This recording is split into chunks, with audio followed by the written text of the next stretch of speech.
Okay, repo rate क्या होता है, स्टार्ट करते हैं यहां से। ठीक है, अकॉर्डिंगली मेरे रेपो रेट का मतलब क्या है आपके अनुसार? रेपो रेट का मतलब क्या है आपके अकॉर्डिंग? रेपो रेट का मतलब क्या है दोस्त? रेपो रेट है क्या? रेपो रेट क्या है? रेपो रेट, देखो दोस्त, जैसे आप है, आप बैंक में गए लोन लेने के लिए, ठीक है, आप बैंक में गए लोन लेने के लिए, तो बैंक ने आपको क्या कर दिया, लोन दे दिया। ठीक है, ध्यान से सुनना, ये आप मिस्टर एक्स हो, मिस्टर एक्स आते हैं बैंक के पास, ठीक है, बैंक आपको लोन देता है, बदले में भाई आपको लोन को क्या देना पड़ेगा? इंटरेस्ट इंस्टॉलमेंट पे करना पड़ेगा, इंटरेस्ट इंस्टॉलमेंट पे करना पड़ेगा।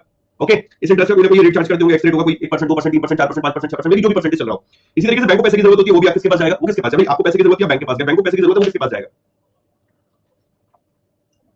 आपको पैसे की जरूरत है, आप किसके पास जा रहे हो? बैंक के पास जा रहे हो। ओके, और बैंक को पैसे की जरूरत है, वो किसके पास जाएगा? वो किसके पास जाएगा? आरबीआई के पास। भाई बैंक आपको लोन जब दे रहा है तो बैंक आपसे इंटरेस्ट चार्ज कर रहा है, उस इंटरेस्ट का कोई रेट है। ऐसे ही जब आरबीआई से आप पैसा लोगे लोन के तौर पर, तो आरबीआई को भी आपको इंटरेस्ट पे करना पड़ेगा, उस इंटरेस्ट का भी कोई रेट होगा, उस इंटरेस्ट का भी कोई रेट होगा कि नहीं होगा मेरे भाई? उस इंटरेस्ट का भी कोई रेट होगा कि नहीं होगा? बिल्कुल होगा। अब हम लोग इसी इंटरेस्ट के रेट को यहाँ पर समझने जा रहे हैं, अलग अलग टाइप है, रेपो रेट है, बैंक रेट है, एमएसएफ, इन्हीं रेट को हम यहाँ स्टडी करने जा रहे हैं। बात समझ में आ रही है?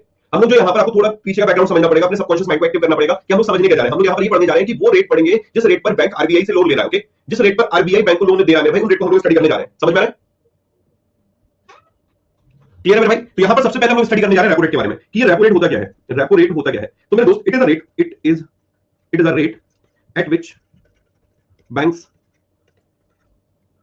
Takes money from reserve bank of India. Okay, ये वो रेट होता है जिस पर कि बैंक आरबीआई से लोन लेता है। ओके, टेक्स मनी मतलब हो सकता है यहाँ पर लोन, टेक्स मनी या टेक्स लोन मेरे भाई, टेक्स क्रेडिट, क्रेडिट बोलिए, लोन बोलिए, कहानी पकड़ कहानी पकड़ में आ रहा है। ओके, कहने का मतलब क्या है? रेपो रेट है क्या? रेपो रेट वो रेट होती है मेरे भाई, रेपो रेट वो रेट है जिस पर कि बैंक आरबीआई से मनी बोरो करते हैं, या तो यूं कहो कि दोस्त ये वो रेट है जिस पर कि बैंक आरबीआई से पैसा बोरो कर रहा है, या ठीक है, बोरो मनी फ्रॉम आरबीआई, या फिर लोन आरबीआई से ले रहा है, या फिर टेक्स मनी फ्रॉम आरबीआई। बात समझ में आ रही है मेरे भाई? बात समझ में आ रही है?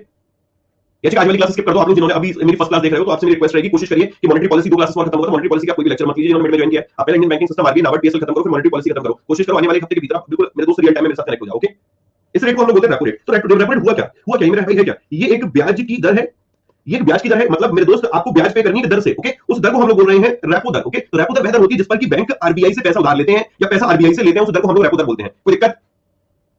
कोई दिक्कत है भाई? Clear? Right now policy repo rate is 6.5%। Okay, जो ये रेपो रेट अभी चल रहा है इसको हम लोग पॉलिसी रेपो रेट बोलते हैं। अभी कितना? 6.5%। 1% is equal to 100 basis point. Okay, 1% is equal to 100 basis point. दिक्कत? 1% is equal to 100 basis point, 1% का मतलब है 100 बेसिस पॉइंट। ओके, तो मैं अगर ये बोलता हूं कि रेपो रेट अभी राइट नाउ 6.5% है, इसमें मैंने 20 बेसिस पॉइंट इंक्रीमेंट कर दिया, अगर मैं इसको बढ़ाकर 20 बेसिस पॉइंट बढ़ा देता हूं तो ये कितना हो जाएगा? 20 बेसिस पॉइंट मतलब 0.2%, ये 6.2% हो जाएगा। क्यों भाई? बेसिस पॉइंट मतलब यूनिट बेटा, 1% में 100 बेसिस पॉइंट होता है। अक्सर न्यूज़पेपर पढ़ते तो वहां पर कभी ये नहीं लिखा होता कि इतने परसेंट रेपो रेट बढ़ा दिया, इतने परसेंट रेपो रेट घटा दिया, वहां पर लिखा होता है इतने बेसिस पॉइंट रेपो रेट बढ़ा दिया, फिर बैंक ने जो रेट ऑफ इंटरेस्ट है उसमें इतने इतने बेसिस पॉइंट बढ़ाए, इतने बेसिस पॉइंट घटाए। तो 1% अगर है तो उसका मतलब है 100 बेसिस पॉइंट। अगर मैं न्यूज़पेपर में लिखा है कि 20 बेसिस पॉइंट बढ़ा दिया तो उसका मतलब 0.2%। ओके, 0.2%। तो यहां पर मैं कितने बेसिस पॉइंट बढ़ाए? 0.2% बढ़ाए। ठीक है, यहीं पे 0.2% के 20 बेसिस पॉइंट बढ़ाए। तो कहने का मतलब ये कि रेपो रेट पहले 6.5% था, अब रेपो रेट को मैंने 6.7% कर दिया है। ओके, इंक्रीज कर दिया मेरे दोस्त। इसका मार्केट में मनी फ्लो पे क्या असर पड़ेगा? मनी फ्लो कम होगा कि ज्यादा होगा मेरे भाई? मनी फ्लो कम होगा कि ज्यादा होगा? ऑब्वियसली कम होगा। कम क्यों होगा दोस्त? अब आपको पता है कि जैसे जो ये बैंक है, ठीक है, अब जो बैंक है दोस्त, अगर उनको लोन महंगा मिलेगा तो कस्टमर को आगे लोन महंगा देंगे। पहले उनको लोन 6.5% में मिल रहा था, अब उनको लोन 6.7% में मिल रहा है। भाई लोन पर जो रेट ऑफ इंटरेस्ट है वो बैंक को आरबीआई में ज्यादा पे करना पड़ेगा। अब ये अल्टीमेट वो ये चार्ज कैसे करते? कस्टमर से तो लेंगे। तो सोचिए अगर बैंक आरबीआई से बैंक को महंगा मिलेगा तो बैंक आगे कस्टमर को भी महंगा देंगे। हाय ना? हाय ना मेरे भाई? बताओ, अगर मैं मेरे दोस्त अड्डा से अगर ज्यादा फीस चार्ज करूंगा अपनी सर्विसेज की, तो वो तुम्हें बैचेस भी तो महंगे देंगे। अल्टीमेट निकालना किससे पैसा? मेरे भाई हमारी हमारी सैलरी निकालेंगे कहां से? आप लोगों से। और प्रैक्टिकल बात कर रहा हूं। ओके, तो आरबीआई अगर बैंक को महंगा लोन देगा तो मेरे दोस्त बैंक भी तो आगे महंगा लोन देंगे, महंगी चीजें लेने आएंगे लोग, तो मार्केट में मनी फ्लो क्या होगा मेरे भाई? कम होगा। तो रेपो रेट का भी जो मनी फ्लो से रिलेशन है वो कैसा है मेरे भाई? बिल्कुल negative. Money flow, repo rate आपका बढ़ेगा, मनी फ्लो कम होगा, रेपो रेट घटेगा, आपका मनी फ्लो बढ़ेगा। तो आप लोग देख रहे हो कि लगातार रेपो रेट को बढ़ाया जा रहा है क्योंकि मार्केट में ओवर लिक्विडिटी है। भाई पैसा ज्यादा है, फ्लो ऑफ मनी ज्यादा है, कोविड के टाइम पैसा इतना सारा इंजेक्ट किया गया था मार्केट में, तो पैसा ज्यादा है, तो उसको एब्जॉर्ब करना है, उसको एब्जॉर्ब करना मतलब मार्केट में मनी फ्लो को कम करना है। अब मनी फ्लो को कम करना है तो रेपो रेट को बढ़ाना पड़ेगा। हाय ना मेरे भाई? हाय ना मेरे भाई? बात समझ में आई? बात क्लियर हुई? इनवर्सली प्रोपोर्शनेट, यस मेरे भाई, inversely proportionate, indirect relation.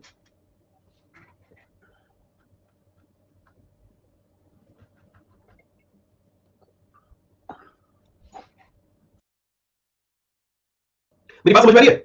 Repo rate बढ़ेगा तो मनी फ्लो कम होगा, और रेपो रेट घटेगा तो मनी फ्लो बढ़ेगा। Okay, same as CRR, same as SLR. Okay, same as CRR SLR. Okay, clear? अब हम लोगों ने रेपो रेट का रिलेशन देख लिया, तो हम लोग देखेंगे रेपो रेट लगातार बढ़ता हुआ जा रहा है, लगातार बढ़ता हुआ जा रहा है। ओके, अभी अप्रैल में मेरे दोस्त ने कोई चेंज नहीं किया, आप देखते हैं जून में जब मॉनेटरी पॉलिसी रिव्यू किया जाएगा, नेक्स्ट मंथ जब रिव्यू किया जाएगा तो उसमें देखते हैं क्या चेंज रहने वाला है। ओके, अब रेपो रेट को थोड़ा डिटेल में समझते हैं। रेपो रेट वो रेट होती है जिस पर कि कमर्शियल बैंक मनी बोरो करते हैं आरबीआई से, और पीरियड अप टू 90 डेज, 90 दिन के लिए इसके तहत पैसा बोरो किया जाता है, और मैक्सिमम जो इससे बोरो कर सकते हैं वो 0.5% ऑफ एनडीटीएल। तो बैंक की एनडीटीएल होगी मेरे भाई उसका 0.5%। ओके, बैंक की एनडीटीएल का 0.5%। क्या डन? 0.5 मैक्सिमम लोन लिमिट के तहत आप 0.5% ऑफ एनडीटीएल बोरो कर सकते हैं और मेरे दोस्त up to 90 days, okay, for period up to 90 days. तो रेपो रेट है क्या? रेपो रेट वो रेट है जिस पर की बैंक आरबीआई से, ये वो रेट है जिस पर की बैंक आरबीआई से मनी बोरो करते हैं। कितने टाइम के लिए मनी बोरो करते हैं? अप टू 90 डेज के लिए बोरो करते हैं, ओके, अप टू 90 डेज के लिए। इसके अलावा मेरे भाई एक और चीज याद रखनी है, मैक्सिमम कितना कर सकते हैं? 0.5% of NDTL, net demand time liability का 0.5% ही मनी बोरो कर सकते हैं, okay. 0.5 means maximum loan limit है भाई, इतने का मैक्सिमम बोरो कर सकते हैं, ठीक है, डन।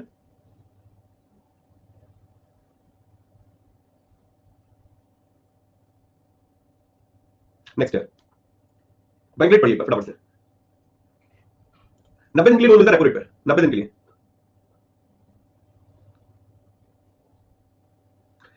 तो विकास भाई जब लोन लेना होगा तो उससे पहले की एनडीटीएल देखेंगे ना, उससे पहले की एनडीटीएल देखेंगे जब लोन लेने जाएंगे तो।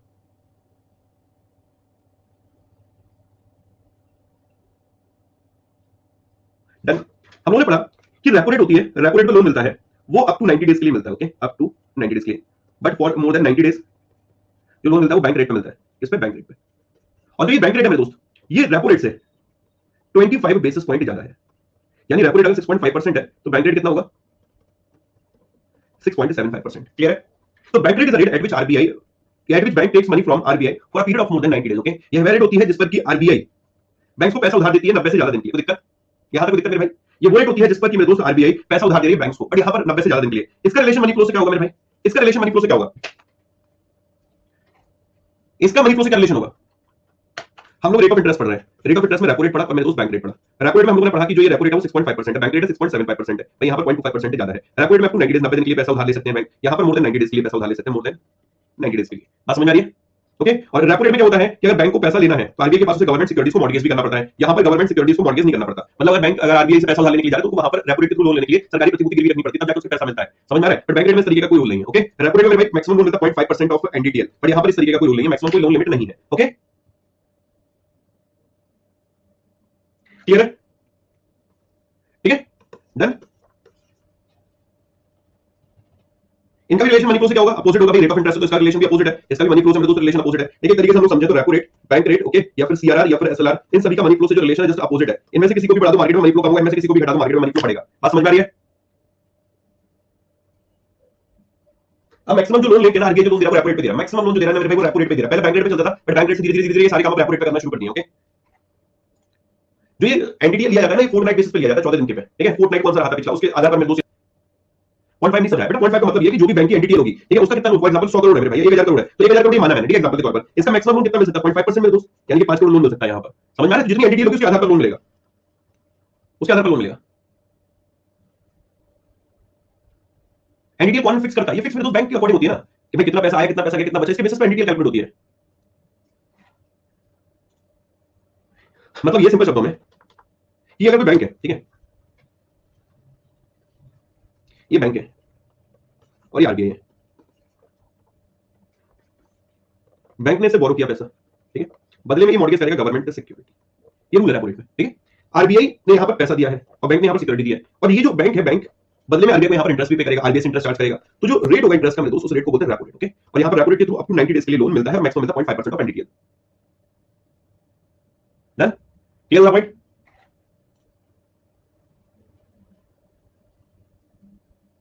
बट अगर बैंक रेट में जाएंगे तो बैंक रेट में गवर्नमेंट सिक्योरिटी मॉर्गेज नहीं करनी पड़ती है, और यहां पर कोई लोन की लिमिट भी नहीं है। और यहां पर जो रेट ऑफ इंटरेस्ट है वो ज्यादा चार्ज होता है। कितना रेट ऑफ इंटरेस्ट चार्ज होता है? 25 बेसिस पॉइंट ज्यादा होता है, 6.75% रेट ऑफ इंटरेस्ट, 6.75। बात क्लियर हो रही है? जो बैंक कॉमन पीपल को देगी तो क्या मॉर्गेज होगा? बेटा कहां पर जा रहे हो? मैं भी बाप और दादा का रिलेशन बता रहा हूं, तुम मुझसे आगे की जनरेशन, अगर बच्चा हुआ तो बच्चे का नाम क्या रखेंगे? अच्छा लड़का हुआ तो क्या नाम रखेंगे? लड़की हुई तो क्या नाम रखेंगे? अच्छा चलो छोड़ो, उससे पहले शादी हमारी किससे कराओगे? हमारी मोहब्बत से कराओगे, अपनी मोहब्बत से कराओगे? अच्छा हमारी मोहब्बत से कराओगे तो क्या अरेंज मैरिज कराओगे? तो पूरा बिल्कुल उसी तरीके से कराओगे जैसे कराने वाले थे, या बिल्कुल सिर्फ कोर्ट मैरिज कराओगे? अरे भाई आगे क्यों भाग रहा है? रुक जा, डट जा, बाप और दादा का रिलेशन समझ ले अभी। अरे आपको भी आरबीआई और बैंक की बात कर रहा हूं, अब आगे क्या मॉर्गेज करते हैं वो नहीं पढ़ना मैं बैंक और आरबीआई के रिलेशन की बात कर रहा हूं। तुम अपनी रिश्तेदारी बनाने में लगे हुए, आगे क्या चलेगा, आगे क्या चलेगा? जो पॉइंट समझना वो समझ नहीं रहे हो। सर कॉमर्शियल बैंक का देखेंगे एनडीटीएल आरबीआई का, अरे ये दिक्कत है। हो हाँ हाँ हाँ हाँ, हे प्रभु चुल्लू में पानी दो, मुझे मुझे तैरकर सवारी करनी है, और मैं सवारी करने के लिए कोई और भी दो सर, मैं तैर के बाहर घूम के आके जाना चाहता हूँ, कुछ बचा इसमें? एनडीटीएल आरबीआई का देखेंगे, ओहो हाँ हाँ हाँ भाई, जिसको लोन लेना है उसका एनडीटीएल देखेंगे बैंक का। एनडीटीएल आरबीआई का कब होगा? आरबीआई का क्यों एनडीटीएल? मेरे दोस्त मैं यहाँ पर बैंक की बात कर रहा हूँ।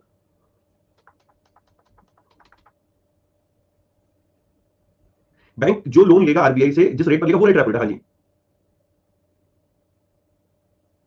अब रेपो रेट से बैंक रेट 25 बेसिस पॉइंट भी ज्यादा चल रहा है। अब सभी बैंक के लिए राजकुमार, सभी के लिए एनडीटीएल क्या? एनडीटीएल यहां का नाम है मेरे भाई, ठीक है, उनका स्वर्गवास हो गया, उनका नाम एनडीटीएल है, उनके आधार पर सब कैलकुलेट कर रहे हैं, फालतू की बात कर रहे हैं। एनडीटीएल क्या? अरे पिछला सेशन देखो ना, एनडीटीएल क्या है। अरे सबके लिए, भारत में जितने बैंक है सबके लिए, चाहे प्राइवेट हो चाहे पब्लिक हो, शेड्यूल कमर्शियल बैंक, मेरे दोस्त सब आ गए ना उसमें, सब आ गए, ठीक है। अब आते तीसरा मेरे दोस्त, मार्जिनल स्टैंडिंग फैसिलिटी एमएसएफ, ठीक है, क्या है इसको एक बार पढ़ लीजिए।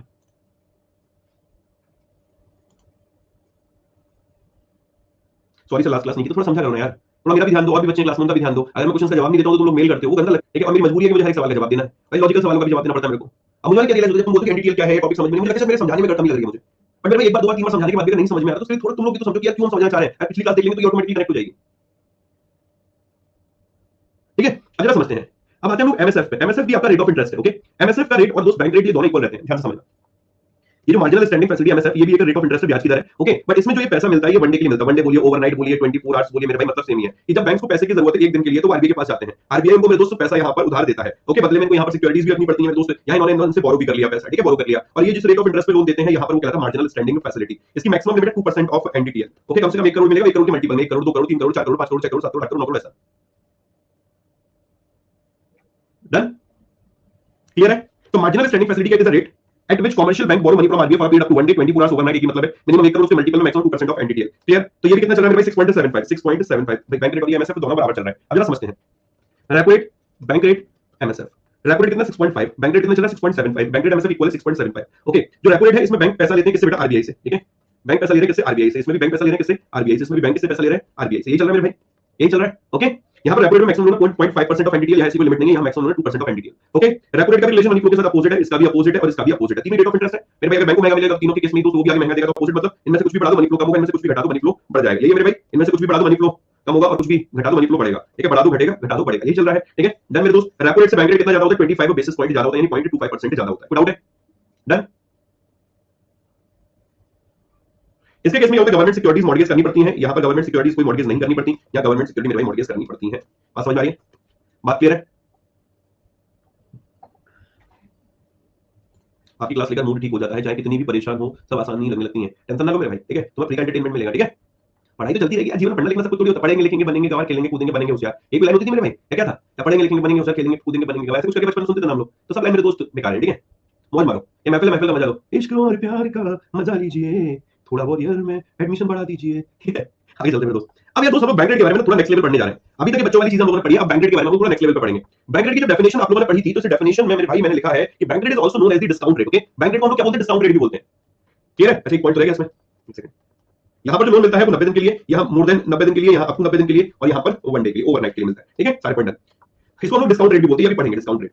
लेकिन दोस्त मैंने चीज पढ़ाई थी आपको कि इन केस अगर बैंक सीआरआर और अगर एसएलआर मेंटेन नहीं करते हैं तो उस केस में पेनल्टी कैसे कैलकुलेट होगी? If banks are not able to maintain the CRR and SLR, फिर उस केस में मेरे दोस्त पेनल्टी क्या होगी?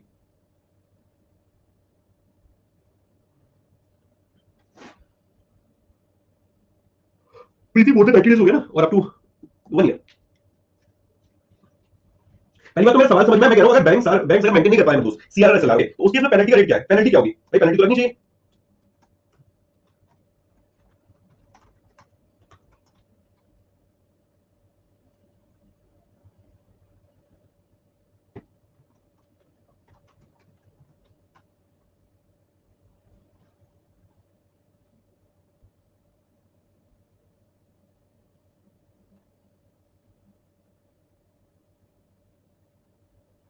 आप एक्सप्लेन कर रही है पेनल्टी, ओके। तो जो पेनल्टी कैलकुलेट होती है बैंक रेट के अकॉर्डिंग कैलकुलेट होती है, बैंक रेट, ओके। अभी बैंक रेट का एक यूज देखा, दूसरा यूज ये है कि अगर मेरे दोस्त सीआरआर एसएलआर मेंटेन नहीं कर पाते, बैंक अगर सीआरआर एसएलआर मेंटेन नहीं कर पाते, एक दिन उन्होंने मेंटेन नहीं किया, तो पेनल्टी का रेट कैसे कैलकुलेट होगा? जो वर्तमान में बैंक रेट चल रही होगी प्लस 3%, ओके। सेकंड पेनल्टी, अगर आपने दूसरे दिन भी मेरे दोस्त सीआरआर एसएलआर मेंटेन नहीं किया तो फिर बैंक रेट प्लस 5%, इस तरीके से चलता है।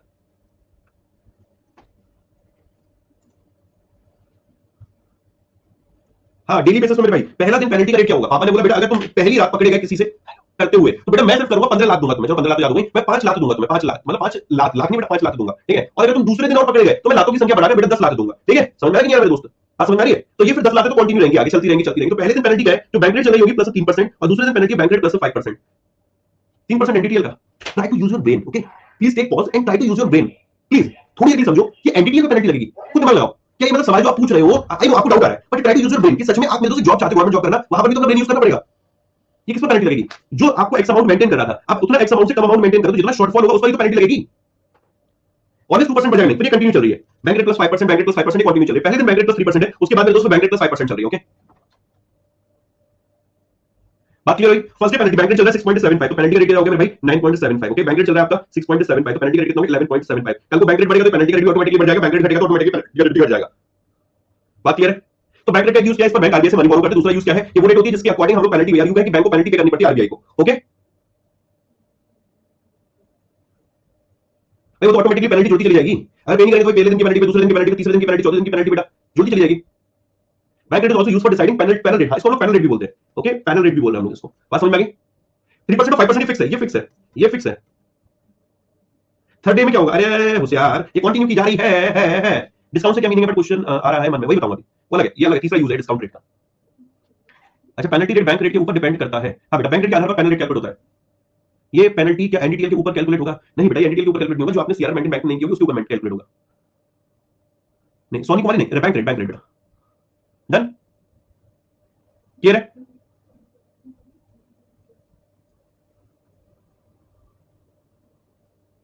ओके, आगे अब हम लोग समझने जा रहे हैं डिस्काउंट रेट का मतलब क्या होता है। डिस्काउंट रेट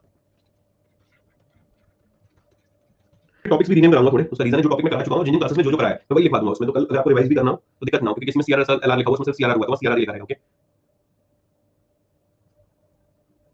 अब बेटा ये वैल्यू नोटिफाई रहती है। ठीक है, अब जरा देखो डिस्काउंट रेट। मैंने आपको एक एग्जांपल दिया था, ये आपका भाई है, ये आपकी भाभी है। ओके, अगर आपको याद हो टाइप्स ऑफ एडवांसेस में हम लोगों ने बिल डिस्काउंट रेट पढ़ा था, याद है? ये दोनों रेस्टोरेंट गए थे, और रेस्टोरेंट जब गए थे मेरे दोस्त, तो वहां पर इनके पास पैसे नहीं थे, तो रेस्टोरेंट ने इनके ऊपर एक बिल ऑफ एक्सचेंज लिखा था। याद है कुछ? बिल ऑफ एक्सचेंज लिखा था, 10,000 का वो बिल था। ठीक है, 10,000 का वो बिल था।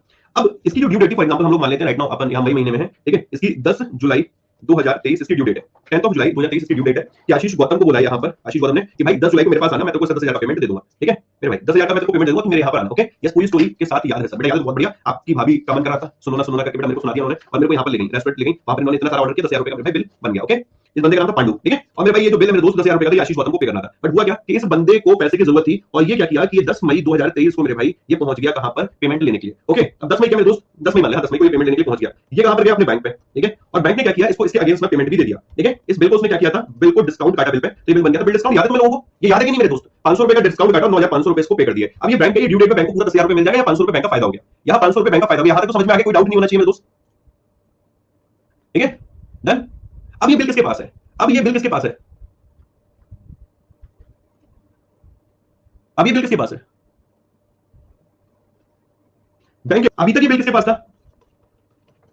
पांडु के पास। अब पांडु अगर मेरे भाई समय पे जाता 10 जुलाई को, तो पांडु को पूरा पैसा मिलता आशीष भाई से। भाई बताओ मिलता कि नहीं मिलता? लेकिन मेरे भाई पांडु को पैसे की जरूरत पड़ गई, और पांडु 10 मई 2023 को पहुंच गया समय से पहले। तो समय से पहले अगर पहुंच गया तो बिल के ऊपर बैंक चार्ज लेगा। बिल मतलब बिल को से बैंक के पास मॉर्गेज कर दिया, कहा कि इसके अगेंस्ट मुझे पैसा दे, तो बैंक ने उसको पैसा दे दिया, उसको ऊपर डिस्काउंट काट के इसको 9,500 रुपए पे कर दिए। यहां तक कोई दिक्कत नहीं है ना? यहां तक तो कोई दिक्कत नहीं है मेरे भाई? क्लियर क्लियर, नो दिक्कत नो दिक्कत। कंडीशन कौन समझना जरा बारीकी से। अब बिल किसके पास है? बिल किसके पास है?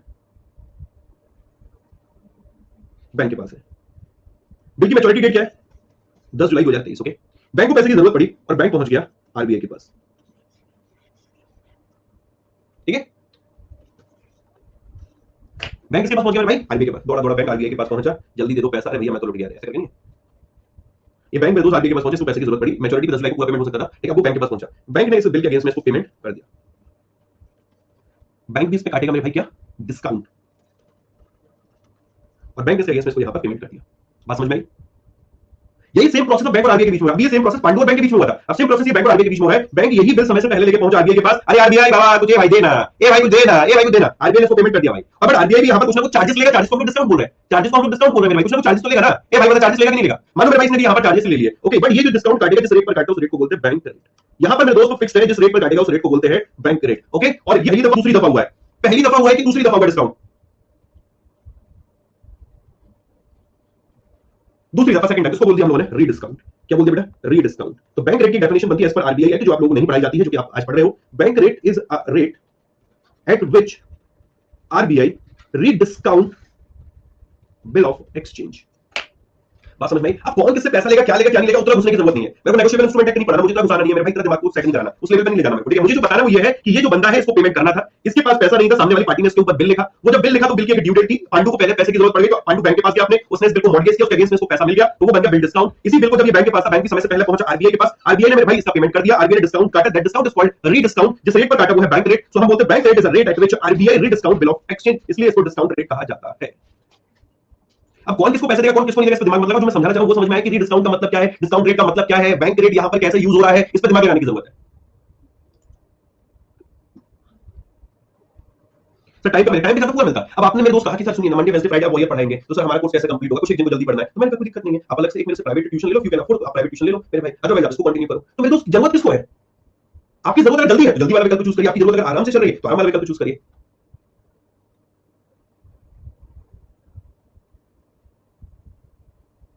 बात समझ में आई? रीडिस्काउंट का मतलब क्लियर हुआ?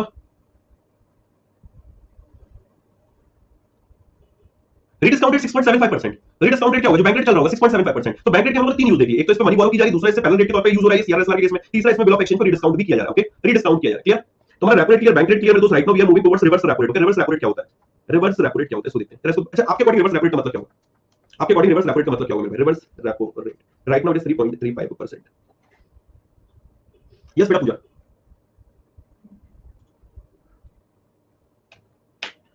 RBI take loan from bank, nice.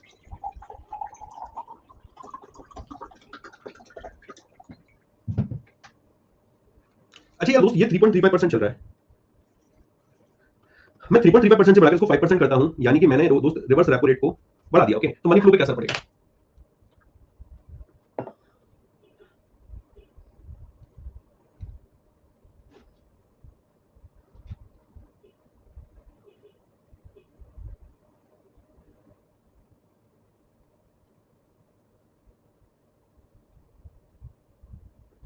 Rating waiting का ध्यान रखो यार, तुम लोग बड़ी कम रेटिंग दे रहे हो।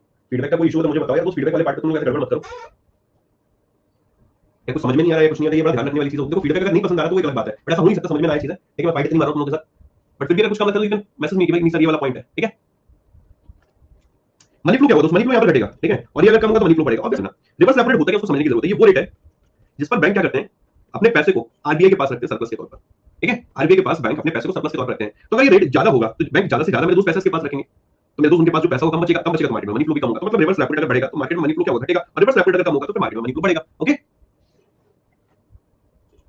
क्लियर भाई, done? But reverse repo rate जो अभी राइट नाउ चल रहा है 3.35%। Liquidity adjustment facility combo of repo rate and reverse repo rate, इन दोनों के कॉम्बिनेशन को हम लोग बोलते हैं liquidity adjustment facility, LAF. LAF मतलब लिक्विडिटी मतलब मनी फ्लो, एडजस्ट मतलब मनी फ्लो को कम ज्यादा करने की एक सुविधा, money flow adjustment facility, money flow को कम ज्यादा करने की सुविधा। लिक्विडिटी मतलब क्या, money flow, supply of money, okay, in market. तो मार्केट में मुद्रा के प्रवाह को नियंत्रित करने की सुविधा, तो हमारे पास एक रेपो रेट भी है, रिवर्स रेपो रेट भी है। Reverse repo rate right now 3.35%, कितना 3.35%, कोई दिक्कत?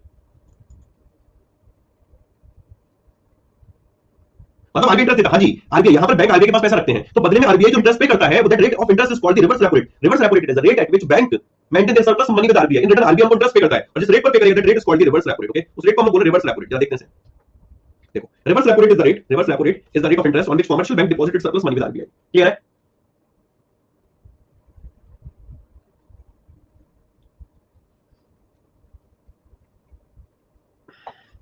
एक तरीके से हम लोग देखें तो CRR, SLR, repo rate, bank rate, reverse repo rate, marginal standing facility, इन सभी का मनी फ्लो से अपोजिट रिलेशन है। इन सब में से कुछ भी बढ़ा दो मनी फ्लो कम होगा, इन सब में कुछ भी घटा दो मनी फ्लो बढ़ेगा। CRR is mandatory, RR is not. हाँ देखो, इसी के लिए तो मैंने यहाँ पर इसको डायरेक्ट टूल और इनडायरेक्ट टूल में अलग अलग रखा है। मतलब ये है, ये जो टूल है डायरेक्ट टूल है, मतलब अगर इनमें चेंज हो तो डायरेक्ट इंपैक्ट आएगा मनी फ्लो पे। ये मैंडेटरी बैंक के लिए, ये क्या लिक्विडिटी एडजस्टमेंट फैसिलिटी बैंक को लोन लेना तब जाके इंपैक्ट पड़ेगा। समझ रहे हो मेरे भाई? बैंक अगर पैसा रखना चाहते हैं अपने रिजर्व के तौर पर तब मतलब वो तो सीआरआर हो गया, बट जो बैंक खुद से रेट ऑफ इंटरेस्ट पाने के लिए पैसा आरबीआई के पास रख रहा है वो रिवर्स रेपो रेट हो गया मेरे भाई। तो वो पैसा तो उसको बाद में मिलना ही है, ठीक है? तो ये अगर बैंक चाहते तभी तो ना, इसलिए डायरेक्ट टूल बोला। इससे डायरेक्ट इनमें कुछ भी चेंज करते हैं, रेट ऑफ इंटरेस्ट कम ज्यादा करते हैं, उसका मार्केट पे इतना ये नहीं इंस्टेंट रिजल्ट मिलेगा, डायरेक्ट इंपैक्ट मिलेगा। ये डायरेक्ट टूल है, ठीक है? समय लगेगा इसका रिजल्ट आने में। पेनल्टी क्या है ट्रिपल आर की? I am not able to understand your question. Triple R तो बैंक खुद से, एक वो तो ट्रिपल आर तो रेट ऑफ इंटरेस्ट है ना, कि अगर बैंक अपना पैसा आरबीआई के पास रख रहा है तो मेरे को उस पर बदले में इंटरेस्ट मिल रहा है। जैसा बैंक पर पैसा रखते हो तो आपको ब्याज मिलता है, वैसे बैंक आरबीआई के पास अपना पैसा रख रहा है उन पे ब्याज मिल रहा है। वो रेट क्या, रिवर्स रेपो रेट है मेरे भाई, reverse repo rate. Okay, liquidity adjustment facility के दो कंपोनेंट है, रेपो रेट, इसको रीपर्चेज एग्रीमेंट बोलते हैं, रिवर्स रेपो रेट। इन दोनों को कंट्रोल करके आरबीआई मार्केट में मनी फ्लो को कंट्रोल करता है। ओके डन, क्लियर है? अब हम लोग यहाँ पर पढ़ने जा रहे हैं दोस्त एक नया टूल, और वो है एसडीएफ। ओके, ये बाद में पढ़ेंगे जितने भी हैं, स्टैंडिंग डिपॉजिट फैसिलिटी। तसल्ली से इसको पढ़िए, फिर मैं इसको एक्सप्लेन करता हूँ तुम्हें। रिवर्स रेपो रेट की जगह पे एसडीएफ को लाया गया है। अब रिवर्स रेपो रेट टूल अभी है बट इसका इस्तेमाल नहीं किया जा रहा, इसकी जगह पे एसडीएफ का इस्तेमाल किया जा रहा है, उसको जरा समझते हैं, ध्यान से पढ़िएगा। जैसे जैसे डन होता चले मुझे यस लिखते चलेगा।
इन वाली लाइन को ढंग से पढ़ना है, एसएलआर सीआरआर एलिजिबिलिटी और रेट ऑफ इंटरेस्ट, ये ध्यान से।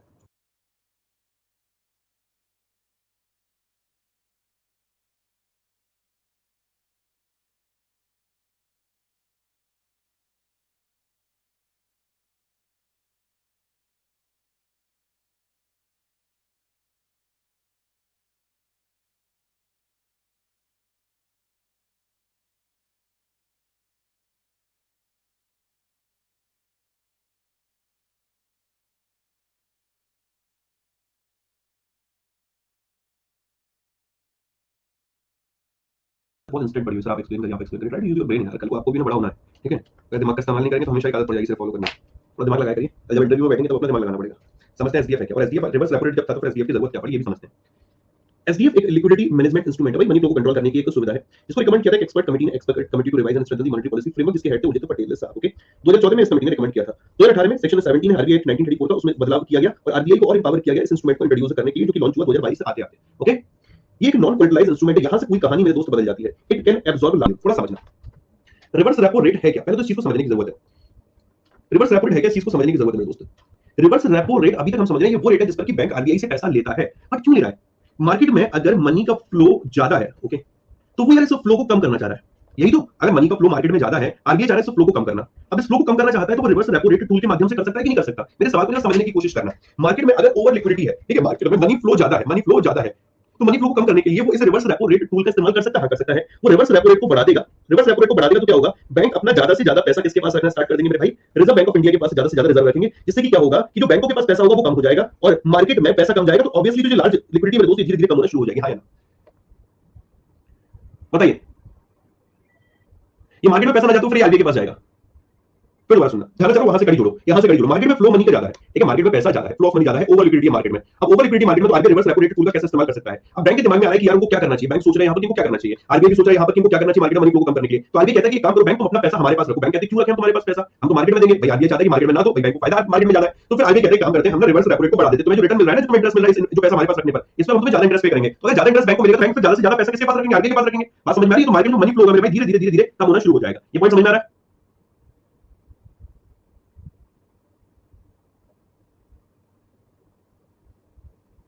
मतलब मार्केट चाहते नहीं कि मार्केट में पैसा जाए, तो तभी तो ऐसा कर रहा है। तो ओवर लिक्विडिटी मार्केट में तभी तो वो चाह रहा है कस्टमर तक पैसा जाए, मार्केट में पैसा जाए, उसे एब्जॉर्ब करना है ना ओवर लिक्विडिटी को, ओके। लेकिन इसके साथ एक चैलेंज ये था कि यहां पर होता क्या था, इसमें ये सिस्टम था कि आरबीआई को यहां पर इसको बैंक को गवर्नमेंट सिक्योरिटी भी देनी पड़ती थी। अगर आरबीआई को एब्जॉर्ब कराना है इस टूल के माध्यम से, तो गवर्नमेंट सिक्योरिटी मेरे दोस्त इनको यहां पर देनी पड़ती थी। अच्छा, ये फंडा ये था कि मतलब अगर आरबीआई चाहता है कि बैंक ज्यादा से ज्यादा पैसा उसके पास रखे, बट वो ज्यादा से ज्यादा कितना रख सकते हैं? जितनी गवर्नमेंट सिक्योरिटी आरबीआई दे पाएगा मेरे भाई को, एक लिमिट तक आरबीआई गवर्नमेंट सिक्योरिटी दे सकता है मेरे दोस्त। बात समझ में आई है? एक लिमिट तक गवर्नमेंट सिक्योरिटी दे सकता है। ये एक यहां पर ड्रॉबैक रहा है, जिस वजह से एसडीएफ लाया गया। एसडीएफ नॉन कोलेटरल है, एसडीएफ में क्या सेम प्रोसेस है, बट ये गवर्नमेंट सिक्योरिटी खत्म कर दी उन्होंने कि आपको कुछ भी यहां पर मॉर्गेज नहीं करना, मतलब यहां पर मॉर्गेज नहीं शब्द है, आरबीआई को यहाँ पर अब बैंक को कुछ सिक्योरिटी नहीं देनी, गवर्नमेंट सिक्योरिटी नहीं देनी, वो बिना गवर्नमेंट सिक्योरिटी दिए बैंक से कहेगा कि आप अपना ज्यादा से ज्यादा पैसा हमें दीजिए। अब यहाँ पर बजाय 3.35% के जो आपका रेपो रेट चल रहा होगा उस रेपो रेट से 0.25 कम कर दो मेरे भाई, एसडीएफ का रेट है 6.25%, इस रेट पर हम आपको रिटर्न देंगे। मतलब ऐसा क्यों किया गया? इसलिए एसडीएफ लाया गया क्योंकि आरबीआई या लार्ज वॉल्यूम, जो लार्ज वॉल्यूम है मार्केट से, उसको एब्जॉर्ब नहीं कर पा रहा था। क्यों एब्जॉर्ब नहीं कर पा रहा था लार्ज वॉल्यूम को मार्केट से? क्योंकि यार दोस्त गवर्नमेंट सिक्योरिटी वाला एक क्लॉज लगा हुआ था कि गवर्नमेंट सिक्योरिटी आरबीआई को बैंक को देनी होगी। अब कितनी गवर्नमेंट सिक्योरिटी का एक लिमिट तो दे सकते हैं मेरे भाई, एक लिमिट तो दे सकते हैं। तो लेकिन इस लिमिट को यहां से हटा दिया गया। अब आरबीआई को कोई भी गवर्नमेंट सिक्योरिटी नहीं देनी है बैंक को, बैंक अपना ज्यादा से ज्यादा पैसा अब यहां पर आरबीआई के पास रख सकते हैं क्योंकि अभी नॉन कोलेक्टराइज्ड सिस्टम है। ओके, और एसडीएफ का रेट रेपो रेट से 0.25 कम रखा गया, दिस इज 6.25%। ओके, क्लियर हुआ? इसीलिए यहां पर ये लाइन इस्तेमाल की गई है मेरे भाई,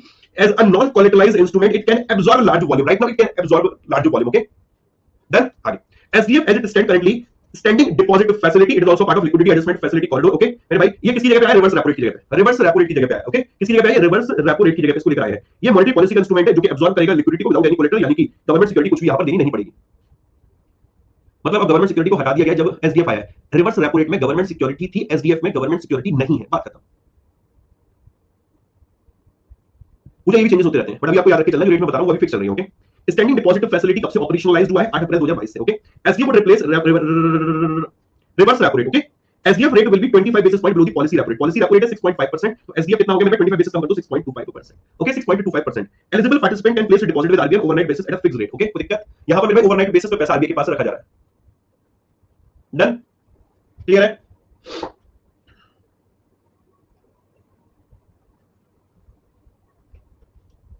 ड्यूरेशन लिखा है बेटा, ओवरनाइट बेसिस ड्यूरेशन क्लियर लिखा है। 8 अप्रैल 2022 से लागू है। ऑल लिक्विडिटी एलएफ के जो पार्टिसिपेंट है उसमें भी एलिजिबल बनेंगे। Under the SDF eligible entity can place deposit with RBI overnight basis, अभी के लिए ओवरनाइट बेसिस पे है, बट आरबीआई के पास फ्लेक्सिबिलिटी है लिक्विडिटी को एब्जॉर्ब करने की, वो और लॉन्गर टेनर के लिए भी इसको रख सकते हैं। मतलब अगर आरबीआई के दिमाग में ये चल रहा है कि उसको मैं ज्यादा दिन के लिए इसको निकालना है, ठीक है, मार्केट से लिक्विडिटी को एब्जॉर्ब करना है, तो वो ज्यादा दिन के लिए कर सकते हैं। राइट नाउ ये ओवरनाइट बेसिस पे है, but RBI has retained the flexibility to absorb liquidity for longer tenor under SDF with appropriate pricing as and when need arise, जब भी जरूरत पड़ेगी तब मेरे भाई। क्लियर है बेटा? ट्रिपल आर को रिप्लेस कर दिया, ट्रिपल आर को साइड में रख दिया है, ठीक है। नई टीवी आ गई, बट पुरानी टीवी मेरे दोस्त घर से बाहर नहीं फेंकी गई है, पुरानी टीवी भी रख ली गई है, ठीक है। Rate of interest amount deposited under this facility will be as decided by RBI from time to time. ये तो क्लियर है, 8 अप्रैल 2022 को इसको लागू किया गया, 25 बेसिस रेपो रेट से कम है। सीआरएसएलआर वाला पॉइंट ये क्या है? मुझे एक्सप्लेन कर सकते हैं इस पॉइंट का मतलब क्या है? इस लाइन का मतलब क्या है? सीआरएसएलआर एलिजिबिलिटी का मतलब क्या है? आज के बहुत बड़े टॉपिक को मैं कवर करूंगा, इसके अलावा आगे नहीं ले जा रहा, क्योंकि मुझे भी पता है कि किस लेवल तक मुझे लेके चलना है, क्योंकि सर के ऊपर से जाकर कोर्स कंप्लीट करने मुद्दा नहीं है, चीज समझ में आए वो जरूरी है। कहने का मतलब ये है कि पैसा दोस्त रख कौन रहा है? बैंक किसके पास रख रहा है? आरबीआई के पास। तो क्या इसको सीआरआर माना जाएगा? आंसर बनता है no. Deposit under SDF shall not be treated as a balance eligible for maintenance of a CRR under section 42 subsection under section 42 of Act 1934, ठीक है, but shall be eligible asset for maintenance of SLR under the section 24 of Banking Regulation Act 1949। But मेरे भाई यहाँ पर इन्होंने ये line, इस line का मतलब क्या है? ये मुझे एक्सप्लेन कर दो तो मैं तुम्हें मान जाऊंगा। अगर तुम ये मुझे एक्सप्लेन कर दो तो मैं भाई मान जाऊंगा तुम्हें।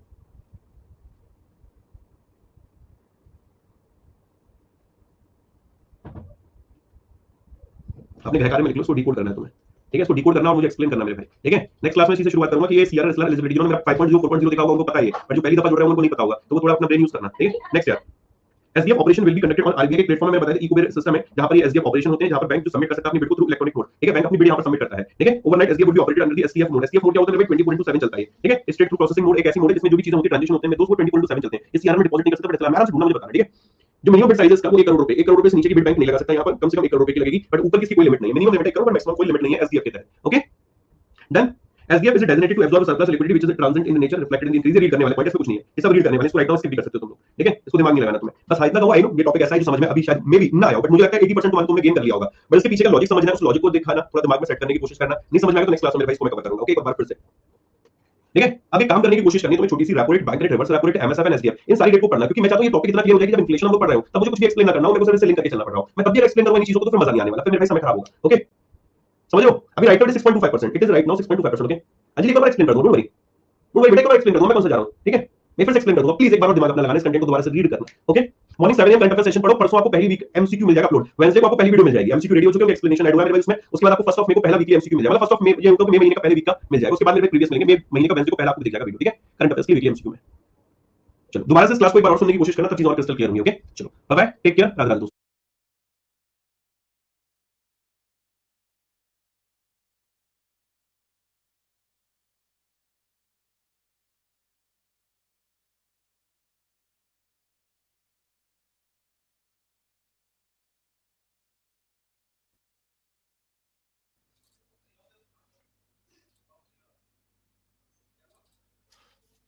चल लेट हो गया, क्या करूं यार, मैं खुद परेशान हो गया, मैं सिर दर्द हो गया, सुबह से ऑफिस में ही हूं, अभी ऑफिस में ही हूं बैठ के, इतना काम है, खत्म ही नहीं होता काम, बस बैठे रहते रहो, पढ़ते रहो, काम ही नहीं खत्म होता। आदमी को ना शरीर का पता, ना सिर का पता, ना कुछ पता, बस काम ही नहीं करता होता।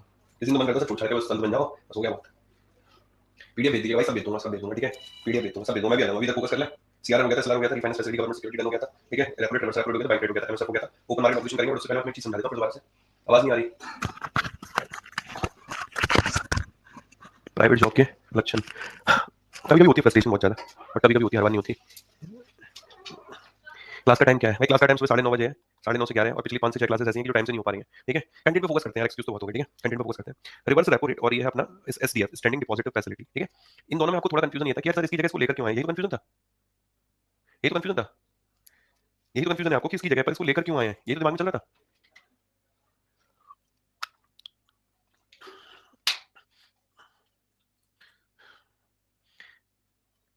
एक्चुअली में रिवर्स रेपो रेट का फंडा ये था कि यार दोस्त, कोई बैंक है अगर वो आरबीआई के पास अपना पैसा रख रहा है तो वो क्यों रख रहा है? For return. कोई रिश्तेदारी तो निभानी नहीं है भाई, रिटर्न के लिए रख रहा है। रिटर्न यहाँ पर 3.35% था, बट आरबीआई के केस में क्या था कि वो लार्ज वॉल्यूम मार्केट से एब्जॉर्ब नहीं कर पा रहा था। फिर रिवर्स रेपो रेट का टूल का इस्तेमाल आरबीआई कर क्यों रहा है? उस मार्केट से लार्ज पोर्शन में तो सिक्योरिटी एब्जॉर्ब करना है, यही तो मतलब है, हाँ या ना?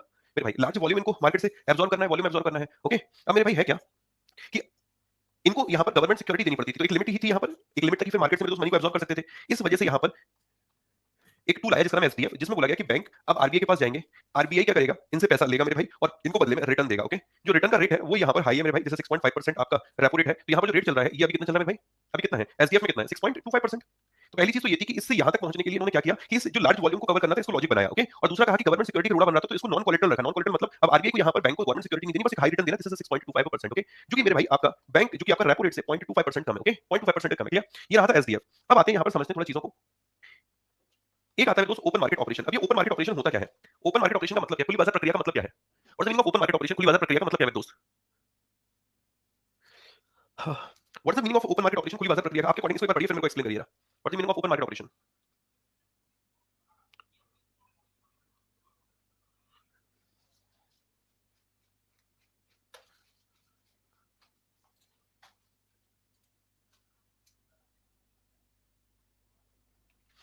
सर देखो है क्या, ये मार्केट है, ओके। मार्केट में कुछ खरीदने वाले हैं, ये आरबीआई है।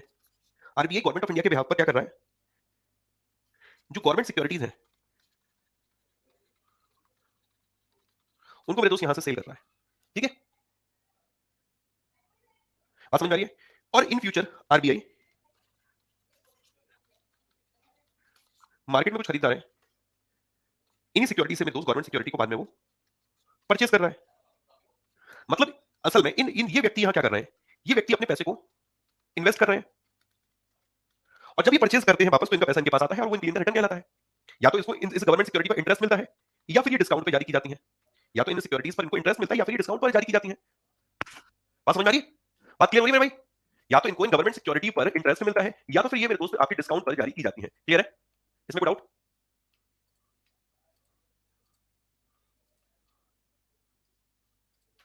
आराम से पढ़िए मेरे भाई, अगर कोई डाउट तो बताइए।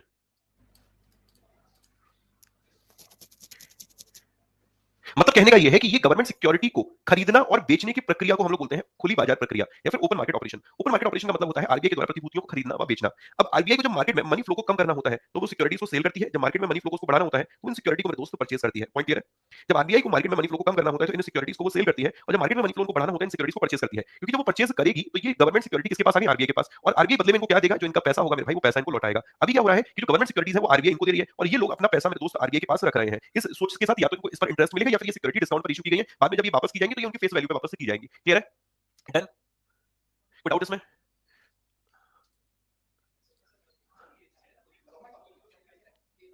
फेस वैल्यू मतलब फॉर एग्जांपल कोई एक ट्रेजरी बिल है, ध्यान से सुनना, ठीक है। या कोई भी एक गवर्नमेंट डेटेड सिक्योरिटी है, गवर्नमेंट डेटेड सिक्योरिटी है, इसकी कीमत है 5 लाख रुपए, ये इसकी फेस वैल्यू हो गई। अब आरबीआई ने इसको जो बेचा मेरे दोस्त को डिस्काउंट पे बेचा, हमारे 10% डिस्काउंट पे ये 4,50,000 की इन्होंने सेल की थी। तो सेल जब की थी इन्होंने तो की थी 4,50,000 पे, ठीक है, 4,50,000 रुपए। इस बंदे ने यहाँ पर इनको कितने रुपए दिए? 4,50,000 रुपए। बात समझ में आ रही है? इस बंदे ने इनको 4,50,000 रुपए दिए, लेकिन जब वापस ये परचेज करेंगे तो आरबीआई क्या करेगा? इनको 5 लाख रुपए देगा मेरे दोस्त, अगर ये डिस्काउंट पे इशू की गई। फेस वैल्यू वापस होती है और डिस्काउंट पर बंदे खरीदते हैं। अब इस बंदे ने तो डिस्काउंट पे तो खरीदेगा, इसको फायदा ही तो चाहिए। इसने अपना पैसा इन्वेस्ट किया, 5 लाख की सिक्योरिटी 4.5 लाख में खरीद ली, इसने 10 साल के लिए पैसा डाल दिया, इसने कहा 10 साल बाद मुझे कितना पैसा मिलेगा, तो एग्जांपल के तौर पे 10 साल बाद उसको 5 लाख रुपए मिल जाएंगे, जो उसकी फेस वैल्यू है। कोई दिक्कत है? तो दिक्कत है भाई, इसी को बोलते हैं हम लोग ओपन मार्केट ऑपरेशन। तो खुली बाजार प्रक्रिया open market operation are conducted by reserve bank of India by way of sale and purchase of government security, सरकारी प्रतिभूतियों को खरीद कर और बेचकर आरबीआई के द्वारा ओपन मार्केट ऑपरेशन को कंडक्ट किया जाता है मार्केट में जो मनी सप्लाई कंडीशन है उसको एडजस्ट करने के लिए, मार्केट में मनी सप्लाई कंडीशन को एडजस्ट करने के लिए। ओके, जो सेंट्रल बैंक है वो गवर्नमेंट सिक्योरिटीज को सेल करता है absorb the liquidity from the market, market liquidity को एब्सॉर्ब करने के लिए, और गवर्नमेंट सिक्योरिटी को परचेज करता है मार्केट में लिक्विडिटी को इंजेक्ट करने के लिए। जब आरबीआई को मार्केट में पैसा इंजेक्ट करना होता है, मार्केट में पैसा लगाना होता है, तब वो क्या करता है, गवर्नमेंट सिक्योरिटी को परचेज करता है फॉर इंजेक्ट। ओके, इसलिए मेरे भाई इंजेक्ट करने के लिए, और जब मार्केट से उसको एब्सॉर्ब करना होता है, एब्सॉर्ब करना होता है, तो इसलिए वो क्या करता है, सेल करता है। कोई डाउट है? सिक्योरिटी की मेच्योरिटी डेट होती है, तो मुझे यही बेकार लगता है। आप बीच में पूछ रहे हो, मैंने गवर्नमेंट सिक्योरिटी पढ़ाई थी ना, बिना मेच्योरिटी की कोई भी सिक्योरिटी नहीं होती।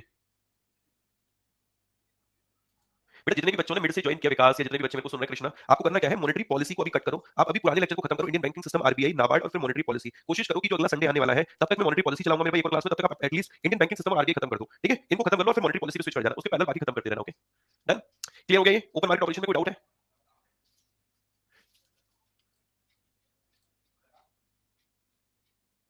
मैं ये पूछ रहा हूँ कि इसकी मेच्योरिटी डेट होती है तो एट लास्ट ये वापस तो ऑब्वियसली होगी, विकास, क्यों वापस नहीं होगी? आपका पैसा आपने इन्वेस्ट किया, आपको वापस करेगा ना आरबीआई, तो आपको उसकी सिक्योरिटी को वापस करना पड़ेगा। इको वेपर ऑप्शन कंडक्ट होता है, इको वेपर ऑप्शन कंडक्ट होता है।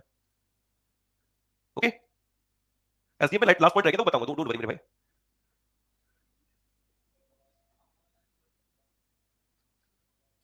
डन।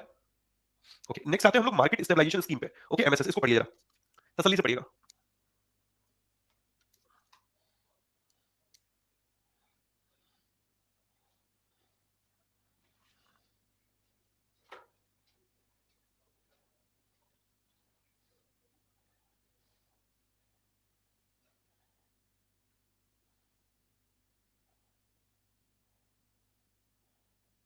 हाँ, थोड़ा सा इसको समझने की कोशिश करना मेरे दोस्त। इस टूल का इस्तेमाल आरबीआई ने डिमोनेटाइजेशन के टाइम पे भी किया था।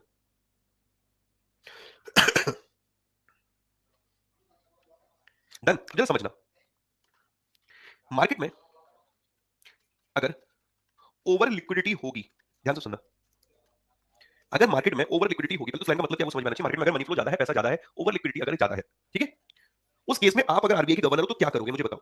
मार्केट में अगर ओवर लिक्विडिटी है मेरे भाई, मार्केट में पैसा अगर ज्यादा है, तो आप बीइंग आरबीआई गवर्नर मेरे दोस्त क्या करोगे?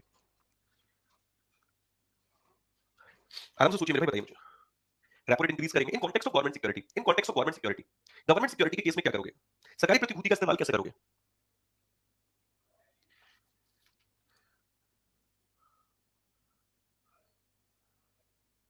सेल करते, नाइस, मैं यही सुनना चाह रहा था। ठीक है, मतलब आप कह रहे हो कि ये मार्केट है, मार्केट में बहुत पैसा है, ठीक है, बहुत पैसा मार्केट में। अब मार्केट में बहुत ज्यादा पैसा होगा तो यार दोस्त एक सिचुएशन बन सकती है इन्फ्लेशन, तो हमें मार्केट को भी बैलेंस करके चलना पड़ेगा, मार्केट में ओवर लिक्विडिटी ना हो। ओवर लिक्विडिटी को अगर हमें कम करना है, इसको अगर हमें मेरे भाई कम करना है, तो हमें इस पैसे को मेरे दोस्त कम करना पड़ेगा, मतलब मार्केट में इस पैसे को घटाना पड़ेगा। और घटेगा तब ये पैसा जब हम मार्केट में क्या करेंगे मेरे दोस्त, गवर्नमेंट सिक्योरिटी को इशू करेंगे। तो आरबीआई क्या करेगा, मार्केट में गवर्नमेंट सिक्योरिटीज को ले जाएगा और गवर्नमेंट सिक्योरिटी से जो पैसा होगा आरबीआई के पास आएगा। यही करेगा, हाँ या ना? यस और नो? यस और नो? यस। अब हुआ क्या, थोड़ा जरा समझना, बात है 2004 की।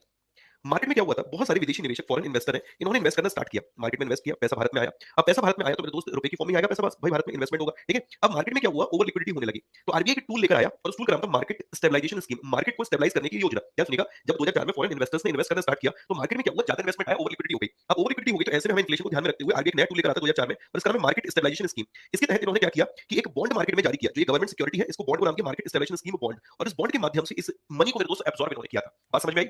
इसके माध्यम से इन्होंने इस पैसे को एब्सॉर्ब किया था। क्लियर हुआ?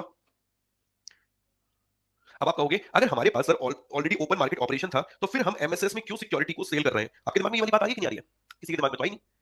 एब्जॉर्ब मतलब पैसा खा गए, हाँ खा गए मेरे भाई, ठीक है। एब्जॉर्ब मतलब होता है मार्केट से पैसे को दोस्त निकाल लेना। Okay, market stabilization scheme bond जारी किया, मतलब सोचो ना, अगर हमारे पास पहले से ओपन मार्केट ऑपरेशन है, ओके, तो फिर हम ये एमएसएस क्यों लेकर आए, मतलब इस पर क्वेश्चन मार्क लगा रहे हैं हम लोग ओएमओ पे।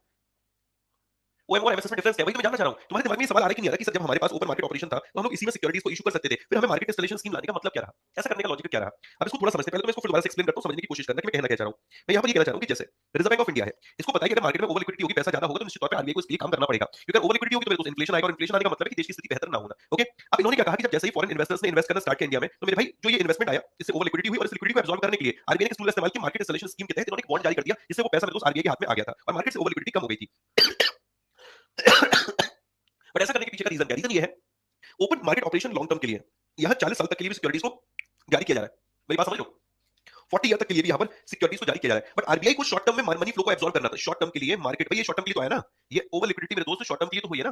ठीक है, अब आरबीआई को शॉर्ट टर्म के लिए मार्केट से मनी फ्लो को एब्सॉर्ब करना था, तो फिर वो क्या करें, देन फिर वो कहते हैं कि हमारे पास एक पूरा treasury bill, okay, it is a government security, जिसको हम लोग जारी करते हैं 1 साल के लिए, 1 ईयर के लिए, या फिर ऐसी सिक्योरिटीज जो शॉर्ट टर्म की हैं, उनको मेरे दोस्त एमएसएस के तहत जारी किया गया था। बात समझ में आ रहा है?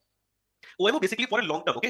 अब ओएमओ का पैसा जो है वो गवर्नमेंट के पास जा रहा है, गवर्नमेंट गवर्नमेंट इस पैसे का इस्तेमाल कर रही है, या फिर यूं कह सकते हैं गवर्नमेंट को जो मार्केट में पैसे की जरूरत होती है जब सरकार को, तो वो क्या करती है, सरकारी प्रतिभूतियों के माध्यम से मार्केट से पैसा उधार लेती है। आपको याद होगा मैंने आपको पढ़ाया कि राज्य सरकार स्टेट डेवलपमेंट लोन जो सिक्योरिटीज उनको जारी करके मार्केट से मनी बोरो करती है, इसी तरीके से केंद्र सरकार भी बाजार में प्रतिभूतियों को जारी करके बाजार से पैसा उधार लेती है। तो ओएमओ का मतलब क्या है? ओएमओ एक तरीके से सरकार के लिए कनेक्ट किया जा रहा है, मार्केट में लिक्विडिटी को एब्सॉर्ब करने के लिए किया है, वो पैसा सरकार के पास जा रहा है। बट यहाँ का जो मतलब है, जो पर्पस है, वो लॉन्ग टर्म है, 10 साल की सिक्योरिटी, 20 साल की सिक्योरिटी, या फिर 30 साल की सिक्योरिटी। बात समझ में आ रही है? ओपन मार्केट ऑपरेशन में। बट यार अगर हमें शॉर्ट टर्म के लिए मार्केट में मनी फ्लो को एब्सॉर्ब करना है, तो हमारे पास कोई टूल था ही नहीं, तो फिर ये लेकर आए थे मार्केट स्टेबलाइजेशन स्कीम, जिसके तहत एमएसएस बॉन्ड को जारी किया, और इसके लिए अलग से एक अकाउंट खुलता है जिसका नाम है market stabilization scheme account, okay. उसमें ये पैसा रखा जाता है, ये पैसा सरकार के पास नहीं जाता, वो इस एमएसएस अकाउंट में ये पैसा रहता है। ओएमओ की बात करें तो उसकी कोई लिमिट नहीं होती, बट हाँ, इसमें यहाँ पर कोविड के टाइम पर इसकी लिमिट 6 लाख करोड़ कर दी गई है। 6 लाख करोड़ में तो उसकी लिमिट बढ़ाकर यहाँ पर कर दी गई, 6 लाख करोड़, ठीक है, 6 लाख करोड़ में तो उसकी लिमिट बढ़ाकर यहाँ पर कर दी गई। बात समझ में आ रहा है? क्लियर हुआ? क्लियर हुआ भाई? At the time of covid, जब covid covid at the time of demonetisation, जब विमुद्रीकरण हुआ था, आप लोग गूगल करके सर्च करना, at the time of demonetisation RBI ने इसी टूल का इस्तेमाल किया था, एमएसएस टूल का, और इसकी लिमिट बढ़ाकर यही 6 लाख करोड़ कर दी थी, और 6 लाख करोड़ करके मार्केट से जो ओवर लिक्विडिटी थी उसको एब्सॉर्ब करने का इन्होंने काम किया था। बात समझ में आ रही है? क्योंकि अब देखो, पहले हो सकता है आपकी मम्मी के जो बैग है उनमें कुछ पैसे रखे हो, वो मार्केट में सर्कुलेशन में तो है नहीं, हो सकता है मेरे भाई आपका जो पैसा हो, वो पैसा जो आपके घर में पैसा है, वो कहीं तिजोरी में रखा हो, कहीं हो सकता है बाथरूम के ऊपर छत पे टंगा हुआ, मेरे भाई गाड़ी की डिग्गी में रखा हो, गार्डन में छुपा हुआ रखा हो। अब वो पैसा जब बाहर आएगा तो मार्केट में ऑल ऑफ सडन भाई मोदी जी तो आए मित्रों मित्रों करके, इन्होंने ऐसी ऐसी करती, रात को नोट बंद कर दिए। अब नोट बंद होने के बाद भाई नोट बाहर तो निकलेंगे अगले दिन बदलने के लिए, अब वो बदलने के लिए बाहर निकलेंगे तो इसका मतलब क्या, वो बैंक में जाएंगे, फिर वो बदल कराएंगे, वो बदल कराएंगे तो मार्केट में ओवर लिक्विडिटी होगी। तो इनका ये कहना था कि जो बैंक में पैसा जा रहा है वो एमएसएस इस बॉन्ड के माध्यम से, ट्रेजरी बिल के माध्यम से, फिर ट्रेजरी बिल को जारी किया गया था, ट्रेजरी बिल के माध्यम से वो पैसा आरबीआई के पास आ जाए, जिससे कि बाजार में ज्यादा पैसा ना जाए, ओके। एमएसएस कैसे पहले यहाँ इस्तेमाल किया गया था, फिर डिमोनेटाइजेशन के टाइम पर भी इसका इस्तेमाल किया गया था, ओके। क्लियर है? अर्लियर 30 करोड़ की लिमिट थी, right now 6 lakh crore, okay. बात समझ में आई? क्लियर हुआ? What is the difference between the OMO and MSS? यार इससे आपको एक्सप्लेन नहीं कर सकता मैं, इससे ज्यादा और क्या एक्सप्लेन करूंगा मेरे दोस्त, इतना सिंपल समझाया, आई होप क्लियर हो गया होगा, कोई डाउट नहीं होगा। ओएमओ में की समझ रहा, ओएमओ में सिक्योरिटीज को सेल और परचेज दोनों किया जा रहा है, बट एमएसएस में सिक्योरिटीज को सिर्फ सेल किया जा रहा है, ओके। जब इसको परचेज किया जाएगा, जब इसको परचेज किया जाएगा मेरे भाई, तो वो जो परचेज होंगी सिक्योरिटी, वो ओएमओ में ही होंगी भाई। ओपन मार्केट ऑपरेशन चल रहा होगा परचेज करने के लिए, उसी दौरान एमएसएस वाली सिक्योरिटीज को भी मेरे दोस्त परचेज कर लिया जाएगा, ओके। एक ट्रेजरी बिल की कीमत 25,000 रुपए होती है, एक ट्रेजरी बिल की जो कीमत होती है वो 25,000 रुपए होती है।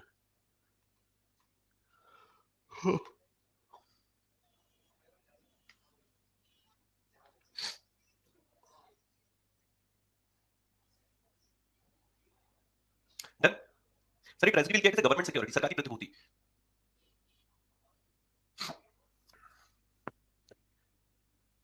ट्रेजरी बिल की टाइम लिमिट होती है, 3 प्रकार के होते हैं, 91 डेज, 182 डेज और 364 डेज। 3 प्रकार के आपके ट्रेजरी बिल होते हैं, 91 दिन का, 182 दिन का, 364 दिन का, okay. Done. Open market operation का एमएसएस से क्या है?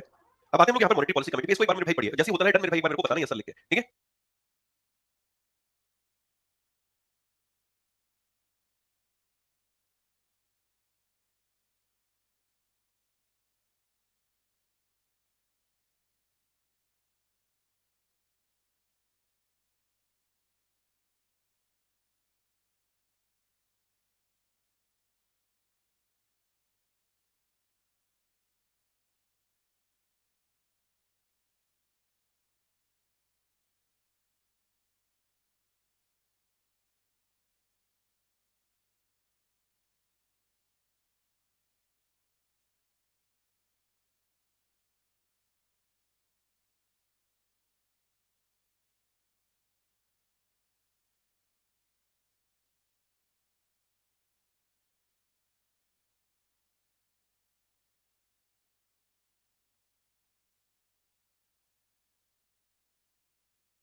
भाई क्लियर हो गया? अब जरा समझना।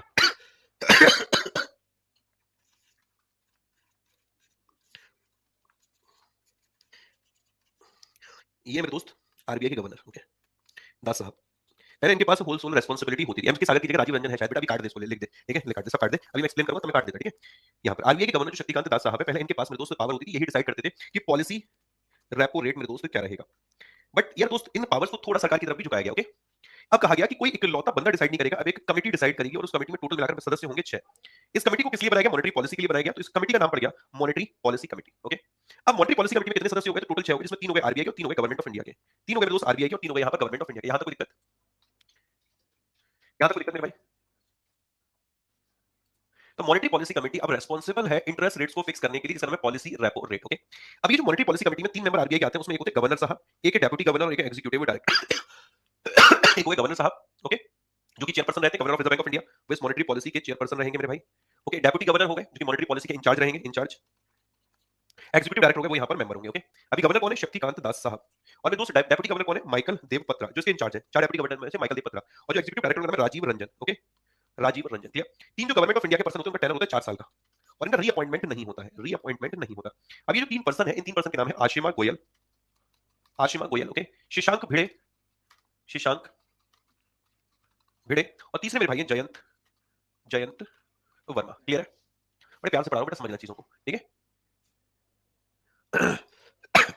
टोटल कितने मेंबर हो गए यहाँ पर? टोटल 6 मेंबर हो गए। 6 में 3 हो गए आरबीआई के गवर्नर, सॉरी 3 हो गए आरबीआई के, 3 हो गए गवर्नमेंट ऑफ इंडिया के।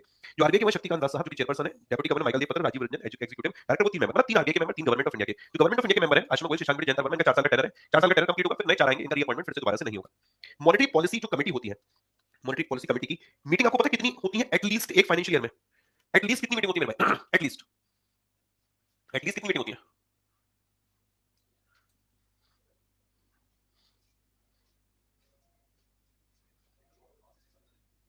बहुत बढ़िया, कुछ 6 कह रहे हैं, कुछ 4 कह रहे हैं। मेरा आंसर बनता है 4।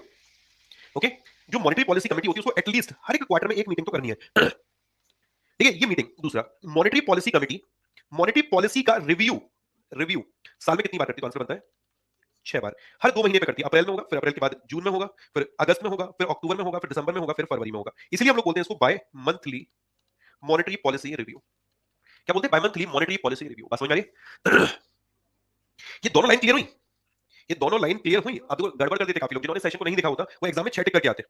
उनको लगता है यार 6 बार बाय मंथली मॉनेटरी पॉलिसी आती है तो 6 बार एटलीस्ट मीटिंग होती होगी। बट जो आरबीआई है, आरबीआई एक्ट में जो लिखा है कि आरबीआई की मॉनेटरी पॉलिसी कमेटी को बोला गया है कि जो मीटिंग होगी वो एटलीस्ट, या वर्ड लिखा एटलीस्ट, कम से कम 4 बार होगी, ज्यादा से ज्यादा नहीं बोला, कम से कम 4 बार।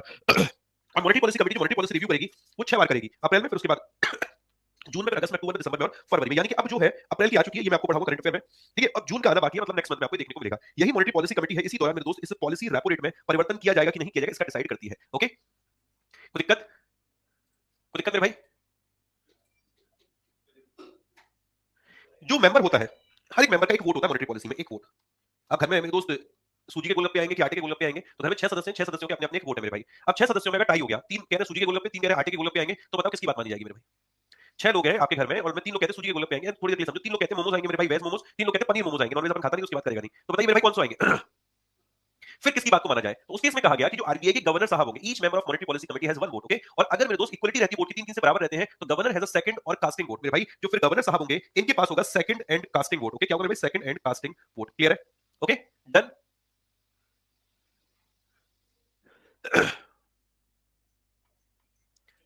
क्लियर? 7 वोट हो जाएंगे, मतलब बेटा फाइनल जो वोट होगा फिर वो एक वोट होगा, वो जिस तरफ लड़ जाएंगे उस तरफ जाएंगे। ओके, बात समझ में आ रही है?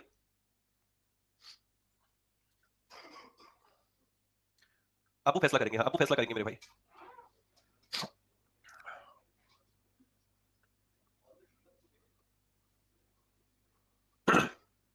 ये समझ में आई? ये बताओ जरा से समझते हैं और थोड़ा। Section 45 ZB of amended RBI Act 1934, RBI Act 1934 का Section 45 ZB also provide for an empowered 6-member monetary policy committee to be constituted by the central government. Central government के द्वारा ये 6 मेंबर की जो मॉनेटरी पॉलिसी कमेटी है वो RBI Act 1934 के इस सेक्शन के आधार पर कॉन्स्टिट्यूट की जाती है। अक्सर ये सेक्शन पूछ लिया जाता है तो प्लीज इसका ध्यान रखिएगा। पहली जो एमपीसी की मीटिंग रही थी, first MPC was constituted on सितंबर 29, 2016, और पहली जो मॉनेटरी पॉलिसी कमेटी को कॉन्स्टिट्यूट किया गया था वो सितंबर 29, 2016 को किया गया था। As per RBI act provision, इन 6 मेंबर्स में से मॉनेटरी पॉलिसी कमेटी के 3 जो होते हैं वो आपके आरबीआई के होते हैं, और बाकी जो अदर 3 होते हैं वो सेंट्रल गवर्नमेंट अपॉइंट करती है। दोस्त जो मेंबर्स होते हैं मॉनेटरी पॉलिसी कमेटी के, उसमें सेंट्रल गवर्नमेंट वालों का जो टेनर होता है वो 4 साल का होता है। Okay, clear? यहां पर ये भी हम लोगों ने पढ़ लिया, इसमें कोई डाउट है तो बताइए मेरे को। इसमें कोई डाउट है तो बताइए बेटा, काजोली सही चल रहा है, ठीक है।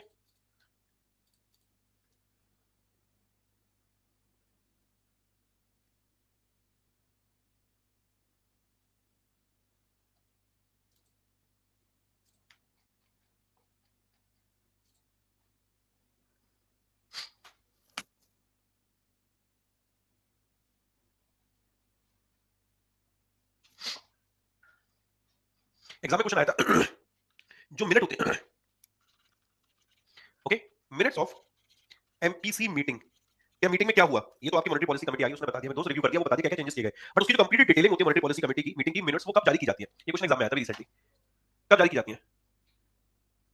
आरबीआई के जो मेंबर है वो कब तक है? आरबीआई गवर्नर जब तक है मेरे दोस्त तब तक वो बने रहेंगे इसके मेंबर। ओके, जब तक पूरे टाइम नहीं हो रहा है।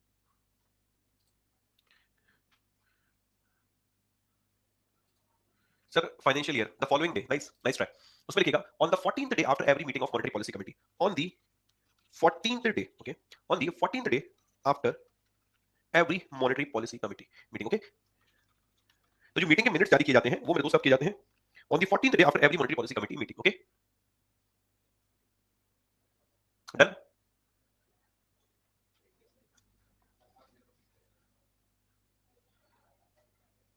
डन। हाँ जी, मीटिंग के 14 दिन on the 14th day after the every monetary policy committee meeting. Monetary policy committee meeting के बाद फोर्टनाइटली 14 दिन को हम लोग बोलते हैं फोर्टनाइटली बेसिस पे। अगर ऑप्शन में फोर्टनाइट लिखा था तो फोर्टनाइट टिक करके आएगा, फोर्टनाइट बेसिस पे। ओके, मैं आपको मतलब वो सारे पॉइंट बता रहा हूं जो एग्जाम का क्वेश्चन रहे हैं। आप अक्सर मालूम है क्या चीज पढ़ के जाते हो, सिर्फ कितने मेंबर कौन कहां से आते हैं, ये सेकंड और कास्टिंग वोट किसके पास होता है ये आप नहीं पढ़ते। आप इन दोनों में डिफरेंस नहीं पढ़ते हैं, अक्सर यहां कंफ्यूजन रहता है, टेन्योर में कंफ्यूजन रहता है, रीअपॉइंटमेंट में कंफ्यूजन रहता है, सिर्फ मेंबर पढ़ के निकल लेते हैं। ये वाला पॉइंट आप नहीं पढ़ते। Minutes of monetary policy committee meeting कब रहती है? On the 14th day after every monetary policy committee meeting. अभी आपको पढ़ के लग रहा है यार it is very easy, but paper में जब चीज आती है और आप सिर्फ ओवरव्यू लेके चले जाते हैं तब आपको पता चलता है अच्छा इसमें ये भी सारे पॉइंट है। ओके, मिनट्स क्या होता है? मिनट्स बेसिकली हम लोग कंपनीज एक्ट पढ़ते थे तो मिनट्स का मतलब ये रहता था कि जो भी मीटिंग में हुआ उसका पूरा का पूरा सार मेरे भाई। ओके,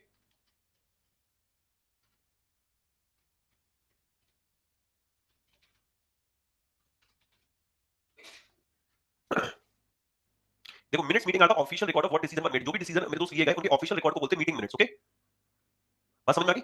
ऑफिशियल रिकॉर्ड में जो डिसीजन रहते हैं उनको बोलते हैं minutes meeting. Okay, minutes mean conclusion जो मैं बोल रहा हूं उसको समझ। What are the meeting minutes? Okay, तो मीटिंग मिनट्स का मतलब है ऑफिशियल रिकॉर्ड जो रहा है, जो डिसीजन लिए गए उसके ऑफिशियल रिकॉर्ड को हम बोलते हैं मिनट्स मीटिंग। बात खत्म। ठीक है, ये जो नोट्स बनाए गए मेरे मीटिंग के दौरान सबके रिकॉर्ड को बोलते हैं मिनट्स। क्लियर? नेक्स्ट, अब आते हैं हम लोग क्वांटिटेटिव मेजर्स पे। जो हमने पढ़े थे वो थे क्वालिटेटिव मेजर्स, अब जो हम लोग पढ़ने जा रहे हैं वो है क्वांटिटेटिव मेजर्स। ओके, सॉरी, जो हमने पढ़े थे वो थे quantitative measure, bank rate, repo rate, reverse repo rate, MSF, OMO, MSS, cash reserve ratio, statutory liquidity ratio. अब आते हैं क्वालिटेटिव मेजर्स में मेरे भाई। ये सब है क्वालिटेटिव मेजर्स, जैसे कि margin requirement. Okay, moral suasion, rationing of credit, consumer credit regulation, selective credit control, direct action. सबसे पहले स्टार्ट करते हैं मार्जिन रिक्वायरमेंट से। मार्जिन रिक्वायरमेंट का मतलब क्या होता है? ओके, इसको पढ़िएगा जरा। मार्जिन रिक्वायरमेंट जब डन हो जाए, समझ में आ जाए तो मुझे जरा प्लीज बताइए इसका मतलब क्या है।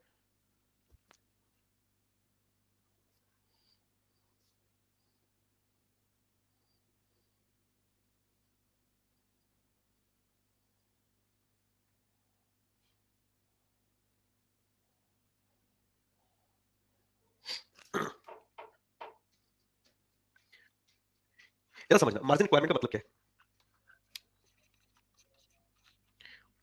आपको मैंने एक स्कीम पढ़ाई थी, स्टैंड अप इंडिया स्कीम, उसमें भी मैंने आपको मार्जिन रिक्वायरमेंट समझाया था, अगर याद हो आपको। वही मार्जिन रिक्वायरमेंट है। जैसे कि मिस्टर ए है, अब ये बैंक में गए लोन लेने के लिए। ओके, अब बैंक इनको कितना लोन देगा? जितने को चाहिए मेरे भाई उतना बैंक लोन देगा। अब इंपॉर्टेंट ये है कि इनको लोन कितना चाहिए। अब बैंक ने कहा यार ये इस बात पे डिपेंड करेगा कि तुम उसके अगेंस्ट में मॉर्गेज क्या करने जा रहे हो। इसने कहा कि मेरे दोस्त एक बाइक है। ओके, मैं इसको मॉर्गेज करना चाह रहा हूं, इसकी कीमत है 100 करोड़। कितनी कीमत है मेरे भाई? 100 करोड़। ओके, बैंक कहता है ठीक है, इसके अगेंस्ट में हम आपको मार्जिन कट करके दे देंगे 75 करोड़ का लोन। कितने का लोन देंगे मेरे भाई? जो लोन दे देंगे हम लोग इसमें आपको 75 करोड़ रुपीज का दे देंगे। Done? ये जो इन्होंने कट लगाया 25% का, this is margin requirement. Okay, this is margin requirement. बात समझ में आई? This is margin requirement. आप कभी भी लोन लेने के लिए अगर जाते हैं तो बैंक आपको कभी भी ना दोस्त ये नहीं कि जो जितने की आपने संपत्ति गिरवी रखी है उतने का लोन देगा, उसमें वो एक परसेंटेज कट लेता है, कट करता है, उसके बाद वो आपको देता है कि इन केस कल को अगर आपने पैसा उनका नहीं लौटाया तो संपत्ति से वो पैसा में दोस्त निकाल लेंगे। अगर वो संपत्ति सस्ती होगी और ज्यादा का लोन ले देंगे तो फिर तो बैंक तो पट्टे में चला जाएगा। बात समझ में आ गई मेरे भाई? इसको जरा समझते हैं।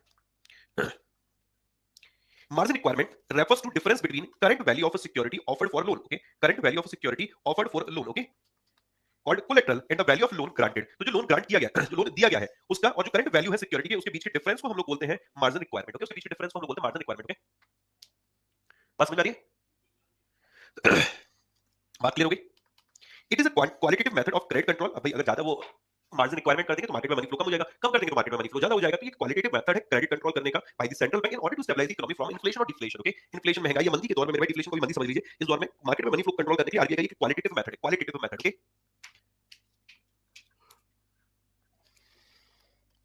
मोरल सुएशन का मतलब क्या है? What is the meaning of moral suasion?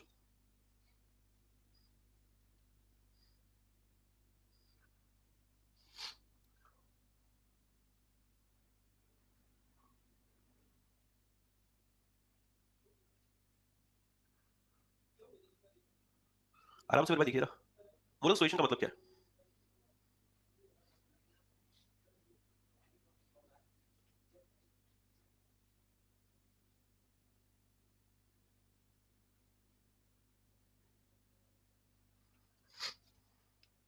देखो कहा जाता है पहले तो बातों से मान जाओ, बातों से नहीं मानेंगे तो फिर लातों से मान जाओ। Central bank make member bank agree through the persuasion, बातचीत करके बैंक को एग्री करता है, और या तो फिर अगर नहीं बातचीत से मानता तो प्रेशर से उनको एग्री करता है कि दोस्त एक काम करो, ज्यादा मार्केट में पैसा अभी मत दो। Okay, to follow its directive. The bank are advise to restrict the flow of credit, मतलब जो वो पैसा दे रहे हैं उसको रेस्ट्रिक्ट करने की उनसे बात करता है। अगर बातों से नहीं मानते हैं तो फिर वो प्रेशर क्रिएट करता है, हमें इन्फ्लेशन को कंट्रोल करना है, डिफ्लेशन को कंट्रोल करना है, तो अभी राइट नाउ हमें फ्लो ऑफ क्रेडिट को रेस्ट्रिक्ट करना पड़ेगा। ओके, या फिर इंजेक्ट करना पड़ेगा। तो ऐसे में यहाँ पर आरबीआई उनसे बातचीत करके या फिर मेरे दोस्त प्रेशर क्रिएट करके बात अपनी मनवाता है। Okay, next, rationing of credit मेरे दोस्त, इसको जरा पढ़िएगा। आराम से तसल्ली से पढ़िए। सेंट्रल बैंक मेंबर बैंक को कंट्रोल करता है। सेंट्रल बैंक ने जो बोला मेरे दोस्तों बैंक को फॉलो करना पड़ता है।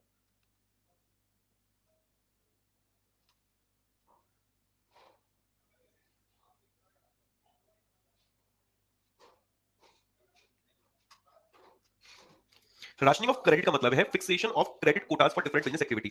मतलब क्या है, आरबीआई क्या करता है कि कुछ एक एक्टिविटी, फॉर एग्जांपल ऑटोमोबाइल हो गया, ठीक है, ध्यान से समझना, या फिर एजुकेशन हो गया, एक उदाहरण दे रहा हूं, उसमें क्या करता है वो एक कोटा फिक्स कर देता है कि इतने तक ही आप इस सेक्टर में लोन दे सकते हैं, इससे ज्यादा नहीं दे सकते। Here central bank will decide upper limit to loan in each sector. Fixation कर देता है क्रेडिट कोटास का डिफरेंट बिजनेस एक्टिविटी के लिए। So once that quota is over, अगर ये कोटा ओवर हो गया फिर एडिशनल लोन आप इस सेक्टर में नहीं दे सकते हैं। ओके, इससे मार्केट में मनी सप्लाई को कंट्रोल किया जाता है। बात समझ में आ रही है? बात क्लियर हो रही है? डन? क्लियर?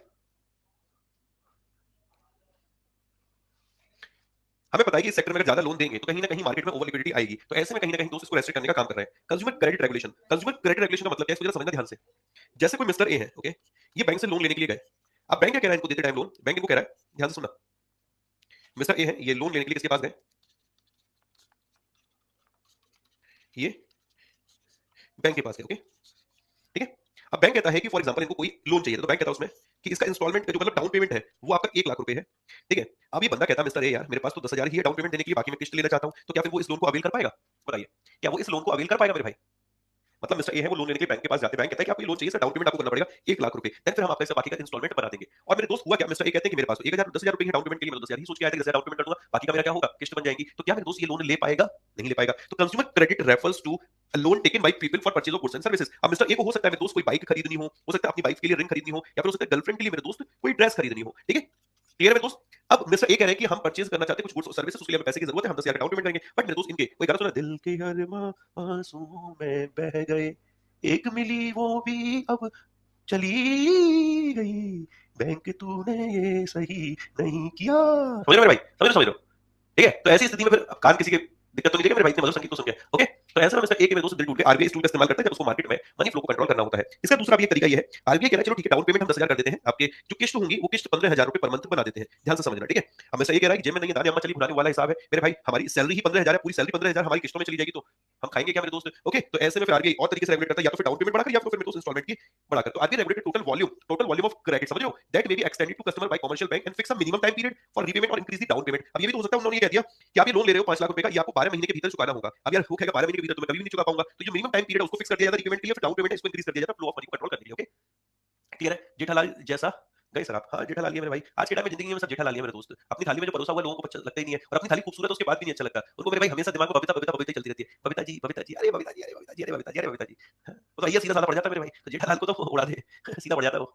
लेकिन दोस्तों को देखो भाई, दोस्त सपोर्ट करते हैं जेठालाल को, जेठालाल भी शादीशुदा है, दोस्त भी शादीशुदा है, अय्यर भी शादीशुदा है, बबीता जी भी शादीशुदा है, लेकिन उसमें देखो मेरे बाकी दोस्त कितना सपोर्ट करते हैं, उसमें सोडा पीते टाइप, ओहो देखो देखो बबीता जी आ गई, बबीता जी, जेठालाल खुश हो जाते हैं, ठीक है, ये दोस्त सबसे बड़े वाले होते हैं मेरे भाई। चलो आगे बढ़ते हैं। अरे मैं तो ये कहना चाहता हूँ भैया मेरी तो खूबसूरत थाली है, ठीक है, आई एम नॉट जेठालाल, ठीक है, मैं तारक मेहता हूँ, मेरे दोस्त आराम से चलता रहेगा शांति सुकून से। Selective credit control. Selective credit control का मतलब क्या है, जैसे होता है यार बहुत बार मार्केट में ऐसा होता है कि लोग ना बहुत सारी चीजों को स्टॉक करके रख लेते हैं, जैसे फ्यूचर में उनके दाम बढ़ने वाले तो अभी से स्टॉक करके चलते हैं, समझ रहे हो? तो आरबीआई इनके लिए क्रेडिट कंट्रोल करने का काम करता है, ओके।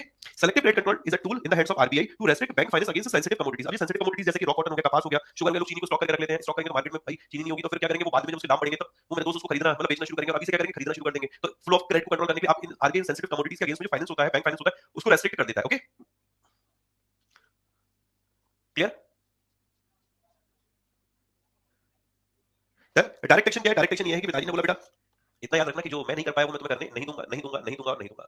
सुबह तुम्हें उठना पड़ेगा, रात को तुम्हें जल्दी सोना पड़ेगा। रात में अगर मैंने तुम्हें देख लिया किसी से चढ़े आते हुए तो बेटा फिर मैं तुम्हें बता ही दूंगा, ठीक है। अब पिताजी की बात को हमने नहीं माना, नहीं माना और नहीं माना, लग गए। हेलो कैसे हो?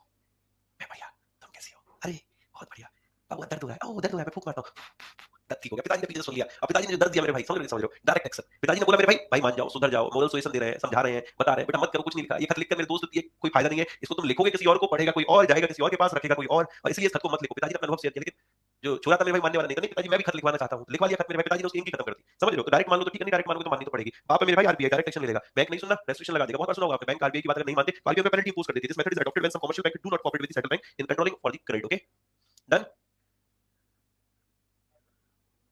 अलग अलग परसेंटेज रहते हैं, अलग अलग लोन में अलग अलग परसेंटेज रहते हैं, डन।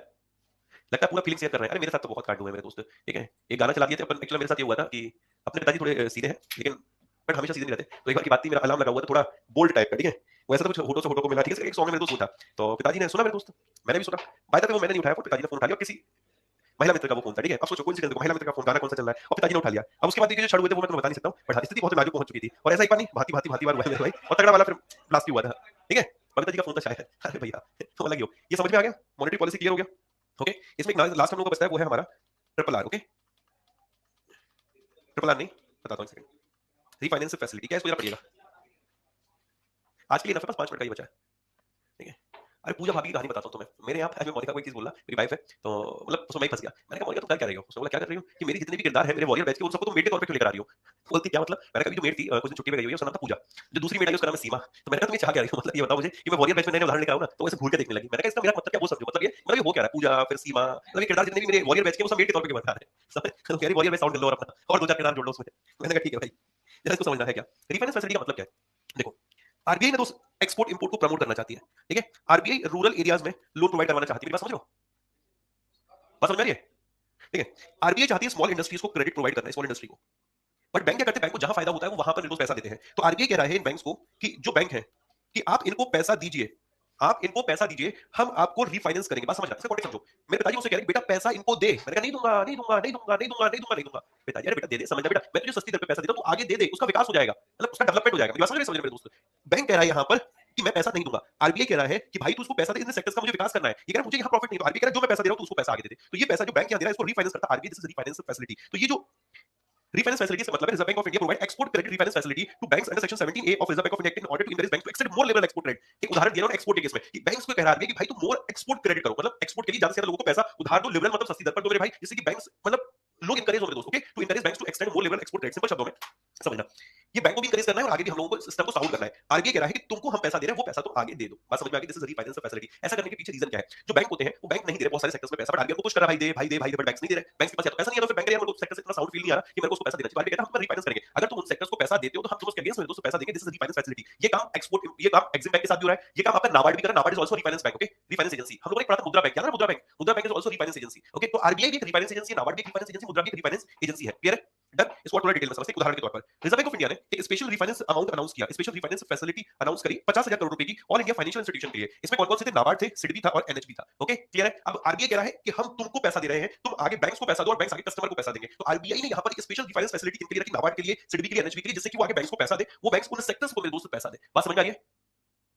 क्लियर हो रहा है, डन, ओके, ये वो चीजें करंट अफेयर्स में लूंगा मैं, ये हमारा अब तक जो टॉपिक कंप्लीट हुए हैं, मेरी तरफ से चीज जो पेंडिंग है वो पीडीएफ है, वो पीडीएफ आपकी लग जाएगी, कल की डेट में मैं टॉपिक को रीनेम करूंगा, आज ही कर रहा था बट आज थोड़ा टाइम नहीं मिला, टॉपिक रीनेम पीडीएफ ये सारी चीजें कल तक आपको मिल जाएंगी, okay, Indian banking system, RBI, monetary policy, okay, government scheme अभी कंप्लीट हो 5 क्लासेस में, और एक NABARD and priority sector lending, next topic होगा हम लोग पहले इन्फ्लेशन पढ़ेंगे, ओके, इन्फ्लेशन टॉपिक खत्म करेंगे, देन फिर एमपीसीआई और बैंकिंग टर्मिनोलॉजी की तरफ चलेंगे, ठीक है, 15 तारीख से आपकी करंट अफेयर्स की क्लास शुरू हो जाएगी, चेक वाला टॉपिक पढ़ा होगा वो अलग से पढ़ेंगे हम लोग से, ठीक है, वो मनी मार्केट में पढ़ लेंगे, क्लियर भाई, एक पॉइंट रह गया वो सीआरआर एसएलआर वाला, वो नेक्स्ट क्लास में डिस्कस कर दूंगा, ठीक है, सिंपल सा ये है कि एसएलआर ट्रीट करेंगे, सीआरआर ट्रीट नहीं करेंगे, और कुछ है नहीं उसमें, नेक्स्ट क्लास में एक्सप्लेन करेंगे विद डाउट सेशन, ठीक है, क्लियर भाइयों, आराम से पढ़ लो इसको, ठीक है, आई होप सारी चीजें क्लियर रही होंगी, कोई भी डाउट हो तो वो भी मेरे को आप बता सकते हो, मैं डाउट सेशन से कर लूंगा नेक्स्ट टाइम, ठीक है, चलो बाय, टेक केयर, आदत दोस्तों।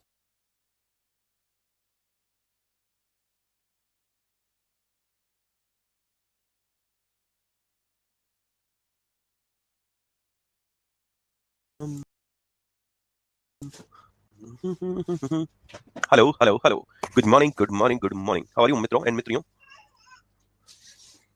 Hello hello hello hello hello hello, एक सेकंड मेरे भाई,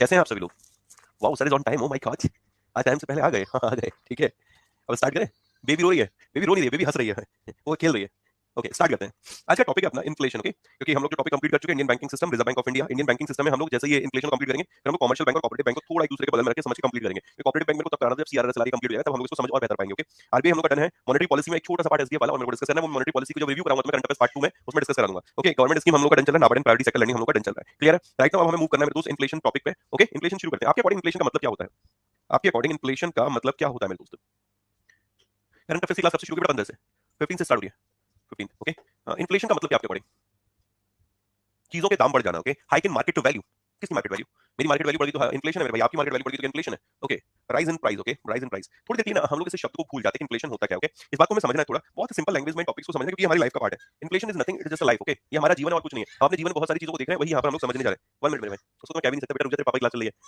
अरे सुनती हो जी, अरे सुनती हो जी, सुन लो जी, तेरा गेट बंद कर दो जी। हाँ, ध्यान से देखिएगा, एक छोटा सा एग्जांपल लेते हैं और फिर समझते हैं। मैं इस जनरल लैंग्वेज में समझना चाह रहा हूं कि कोई भी मेरे भाई दोस्त समझ ले। ओके, चाहे वो आप हो, चाहे हम हो, चाहे अड़ोसी हो, चाहे पड़ोसी हो, अड़ोसन मेरे भाई, चाहे ये साहब हो, चाहे बबीता जी हो, कोई भी मेरे दोस्त समझ ले, ठीक है, आम भाषा में। एक दिन की बात थी मेरे दोस्त, तुम्हारा भाई बैठा हुआ था। ओके,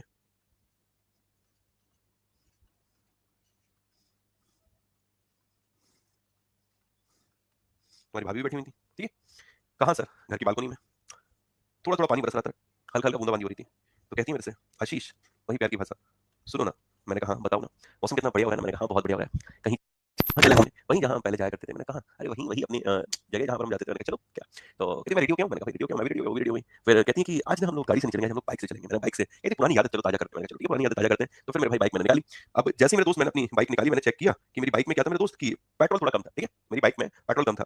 तो मैं 300 रुपए निकाले और 300 रुपए लेकर मैं मेरे दोस्त को पेट्रोल डलवाने के लिए पहुंचा, पेट्रोल वाले के पास पहुंचा, और उसने उस दिन 6 लीटर मेरी गाड़ी में पेट्रोल डाला। मेरे भाई कितने लीटर डाला, कितने लीटर पेट्रोल डाला मेरे भाई, कितने लीटर पेट्रोल डाला, 6 लीटर। यानी कितने रुपए लीटर पेट्रोल है, 50 rupees per litre, 50 rupees per litre. Clear है, यहाँ तक तो समझ में आ रहा होगा। फिर शाम हुई, घूमने के लिए गए हुए थे मेरे भाई, समझ रहे दोस्त, क्योंकि सुबह से तो करंट अफेयर्स, फिर वॉरियर, फिर उसके बाद मेरे अलग अलग क्लासेस, फिर शॉर्ट्स रेडी करना, स्क्रिप्ट रेडी करना, फिर एडिट कराना, फिर मीटिंग अटेंड करना, फिर मीटिंग में गालियां भी खाना बहुत। फिर उसके बाद मेरे दोस्त शाम को घर पहुंचना, घर में मेरे परिवार से मिलना, और फिर परिवार से मिलना तो फिर पत्नी के साथ बैठना, माता जी के साथ बैठना, बच्चों के साथ बैठना, मेरे भाई बच्ची के साथ बैठना, बच्चों में नहीं है भाई, बहुवचन नहीं है, ठीक है। और फिर दोस्त फिर शाम को निकल जाना, शाम को निकले 6 लीटर पेट्रोल डलवाया, मेरे दोस्त घूमे फिर आगे वापस घर। फिर सुबह हुई, सुबह उठे, मेरे दोस्त पीपीटी बनाई, करंट अफेयर्स पढ़ाया, सुबह 7 बजे 9:30 बजे वॉरियर प्रो, उसके बाद फिर मीटिंग, फिर शॉर्ट्स, फिर स्क्रिप्ट रेडी करना, फिर गालियां सुनना, और फिर मेरे भाई काम करना। फिर शाम को घर पहुंचे, फिर दोबारा से आशीष सुनो ना। मैंने कहा हाँ बोलो ना। अरे सुनो ना। मैंने कहा बोलो ना, कल जहाँ गए थे ना वहाँ अच्छा नहीं लगा, आज फिर चलते हैं। मैंने कहा चलो ना। फिर वो बोली सुनो ना। मैंने कहा चलो ना। तो कहती कहाँ चलना है। मैंने कहा जहाँ आपका मन करे, हम आपके ड्राइवर, हम आपके पतिदेव, आप बताइए जहाँ चलना है वहाँ चलते हैं। तो कहती चलो ठीक है, आज फिर बाइक से चलेंगे। मैंने कहा चलो ठीक है, फिर बाइक से चलेंगे। फिर 300 रुपए निकाले मेरे भाई पेट्रोल डलवाने के लिए। अब मेरे दोस्त पहुंचे, उन्होंने पेट्रोल डाला 5 लीटर। अब कितने रुपए का पेट्रोल हो गया मेरे दोस्त, अब कितने का पेट्रोल हो गया, ओके, अब कितने का पेट्रोल है, अब पेट्रोल हो गया हमारा 60 रुपीज पर लीटर। फिर मेरे दोस्त वही निकले, घूमे फिरे, ठीक है, नदी के किनारे बैठे, हाथों में हाथ डाले, बात कर रहे हैं कि वही थे पुराने दिन अपने। आज देखिए हमारे पास वक्त नहीं होता एक दूसरे के लिए। मैंने कहा कोई बात नहीं है, तो सब चीजें उतार चढ़ाव जिंदगी में चलता रहता है, कोई दिक्कत नहीं, जो है उसमें खुश रहना चाहिए। फिर मेरे दोस्त साइड में, मेरे दोस्त आइसक्रीम खाई, मोमोज खाए, मेरे दोस्त छोटी छोटी छोटी छोटी चीजें एंजॉय करी। फिर दोबारा घर पहुंचे, पीपीटी पे काम किया, सुबह उठे, मेरे दोस्त पीपीटी पे काम किया, हिंदू न्यूज़पेपर पढ़े, सुबह 7 बजे हुई, फिर करंट अफेयर्स पढ़ा 9:30 बजे, फिर वॉरियर प्रो में आए। इसी तरीके से शाम होते होते फिर दोबारा पहुंचे घर। फिर मेरे दोस्त मुलाकात हुई, फिर दोबारा आशीष सुनो ना। मैंने कहा बोलो ना। अरे सुनो ना। मैंने कहा बोलो ना, और थोड़ा प्यार से बात करने की, क्योंकि मेरे दोस्त घसीट दिया मेरे को, तो तीसरे दिन माहौल तो बनाना पड़ेगा ना। तो माहौल बनाने की कहानी चल रही है, आशीष सुनो ना, पानी वानी आ चुका है हाथ में और पानी दे रही है, आशीष सुनो ना, ठीक है, आराम से बिल्कुल थक बन गई सारी चीजें। मैंने कहा मुद्दे की बात पे आओ ना, मुद्दे की बात पे चलो, आज फिर चलते हैं घूमने के लिए। मैंने फिर बाइक निकाली, कपड़ा मारा मेरे दोस्त, फिर उठे, फिर 300 रुपए लिए मेरे दोस्त, और अब फिर दोबारा पेट्रोल डलवाने पहुंचे। अब उन्होंने पेट्रोल डाला 4 लीटर। कितने रुपए का पेट्रोल हो गया। माहौल में मेरे भाई पेट्रोल को मत भूल जाना और प्राइस को मत भूल जाना। ये तो नहीं लग रहा यार सारी तो कहानी आप हमारी बता रहे हो। मेरे भाई पेट्रोल कितने का हो गया, अब पेट्रोल का 75 रुपए पर लीटर। फिर मेरे दोस्त वही शाम हुई, मेरे दोस्त घूमे फिरे और वापस घर की तरफ आए, फिर पीपीटी और सारी चीजें। और मेरे दोस्त अगली फिर शाम आई, फिर दोबारा से उन्होंने यही वाक्य दोहराया और फिर बोला, यही वाक्य दोहराया, और वाक्य भी वही रहा कि आशीष सुनो ना, सुनो ना, सुनो ना, सुनो ना, सुनो ना। मैंने कहा बोलो ना, बोलो ना, बोलो ना। मुस्कुरा के कहूंगा मेरे भाई, गुस्सा भी आएगा तो मुस्कुरा के कहूंगा। मैंने कहा चलो ठीक है। फिर मैंने 300 रुपए निकाले और फिर पेट्रोल डलवाने गया मेरे दोस्त। अब की पेट्रोल आया 3 लीटर। मेरे दोस्त कितने रुपए पर लीटर पेट्रोल चल रहा है। मम्मी जब भी आप क्लास करते हैं, मम्मी आके बगल में बैठ जाती है, क्या बात है, बहुत बढ़िया, शुक्रिया माता जी, प्रणाम।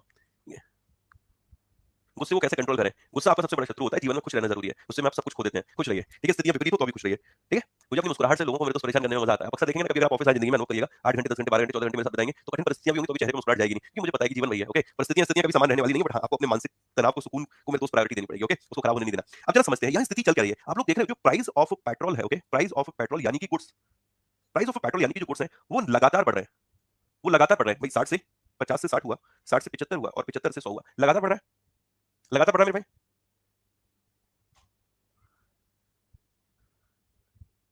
ये सुनो,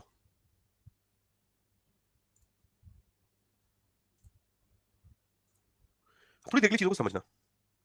जो जनरल प्राइस लेवल है गुड्स का, वो लगातार बढ़ रहा है, वस्तुओं के दाम में लगातार वृद्धि हो रही है। यस और नो, यस और नो मेरे भाई, यस, ओके।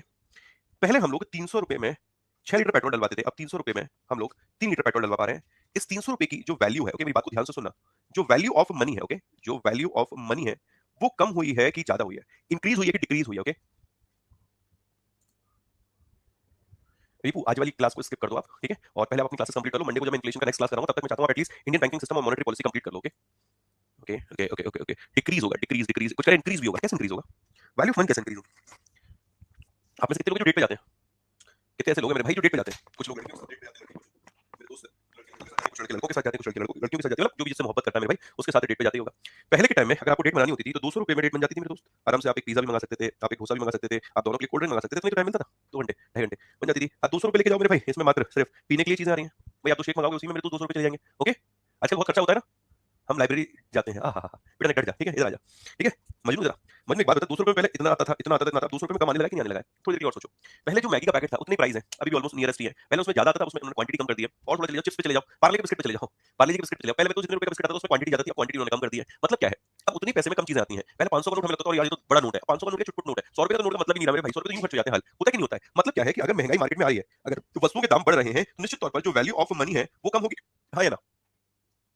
हाँ या ना मेरे भाई? इसका सबसे बेहतरीन एग्जांपल मुझे गोलगप्पे का लगता है। पहले मैं गोलगप्पे लेने के लिए जाता था, नहीं मम्मी बेचती दीदी बेचती नहीं, ये आशीष गोलगप्पे ले आ, मम्मी ने सूजी गोलगप्पे ले, मैंने ठीक है सूजी गोलगप्पे ले आऊंगा, तो मुझे वो भी दिन याद आता है, मैं 20 रुपए के 50 गोलगप्पे भी लेके आता था, 20 रुपए के 50 गोलगप्पे। आज के टाइम में मेरे पास 30 रुपए के 4 पीस आते हैं, थोड़ा और ज्यादा महंगी जगह चले जाओ तो वहां पर 100 रुपए की एक प्लेट दे देंगे, मतलब अच्छे लेवल पे देखें तो। अब जो पहले हम लोग, ये अनुभव आप लोगों ने भी किया होगा मेरे दोस्त, कि पहले 20 रुपए में आप भरपेट गोलगप्पे घर में सब खा लेते हैं, 20 रुपए में आप अकेले नहीं खा पाते हो, क्योंकि 20 रुपए की वैल्यू कम हो गई है। मेरी बात समझ में आ रही कि नहीं आ रही है? तो मतलब क्या, इसका रीजन क्या है, इसका रीजन आप क्या समझ पा रहे हो, इसका रीजन क्या है दोस्त, इसका रीजन क्या है?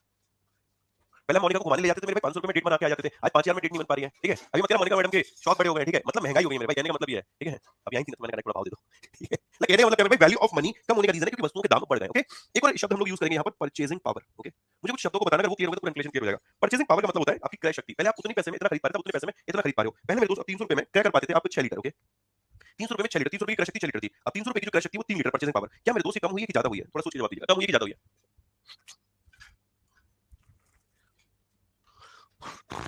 ऑब्वियसली कम हुई है, ऑब्वियसली मेरे भाई कम हुई है। तो ये लाइन समझ में आ गई, परचेजिंग पावर का मतलब वैल्यू ऑफ मनी का मतलब एक जैसा ही आपको समझ में आ रहा होगा। ओके, क्या मतलब समझ में आ रहा है इन दोनों का? तीसरा इन दोनों का मतलब ये है कि पहले क्या होता था कि चीजें सस्ती हुआ करती थी तो हम उतनी पैसे में ज्यादा खरीद लेते थे, अब उतनी पैसे में हम लोग कम खरीद पाते हैं। पहले 500 रुपए में पैंट ले आते थे, आज 500 रुपए में निकल भी नहीं आ रहा, मतलब उसका आधा भी नहीं आ रहा, क्योंकि महंगाई इतनी ज्यादा हो चुकी है। ओके, वस्तुओं के दाम बढ़ने की वजह से, वस्तुओं के दाम बढ़ने की वजह से जो पैसे की वैल्यू है, जो मनी की वैल्यू है वो कम हो गई है। और दूसरे शब्दों में बात करें तो लोगों की क्रय शक्ति, परचेजिंग पावर भी कम हो गई है। एक और शब्द का इस्तेमाल करूंगा यहाँ पर, जरा समझना।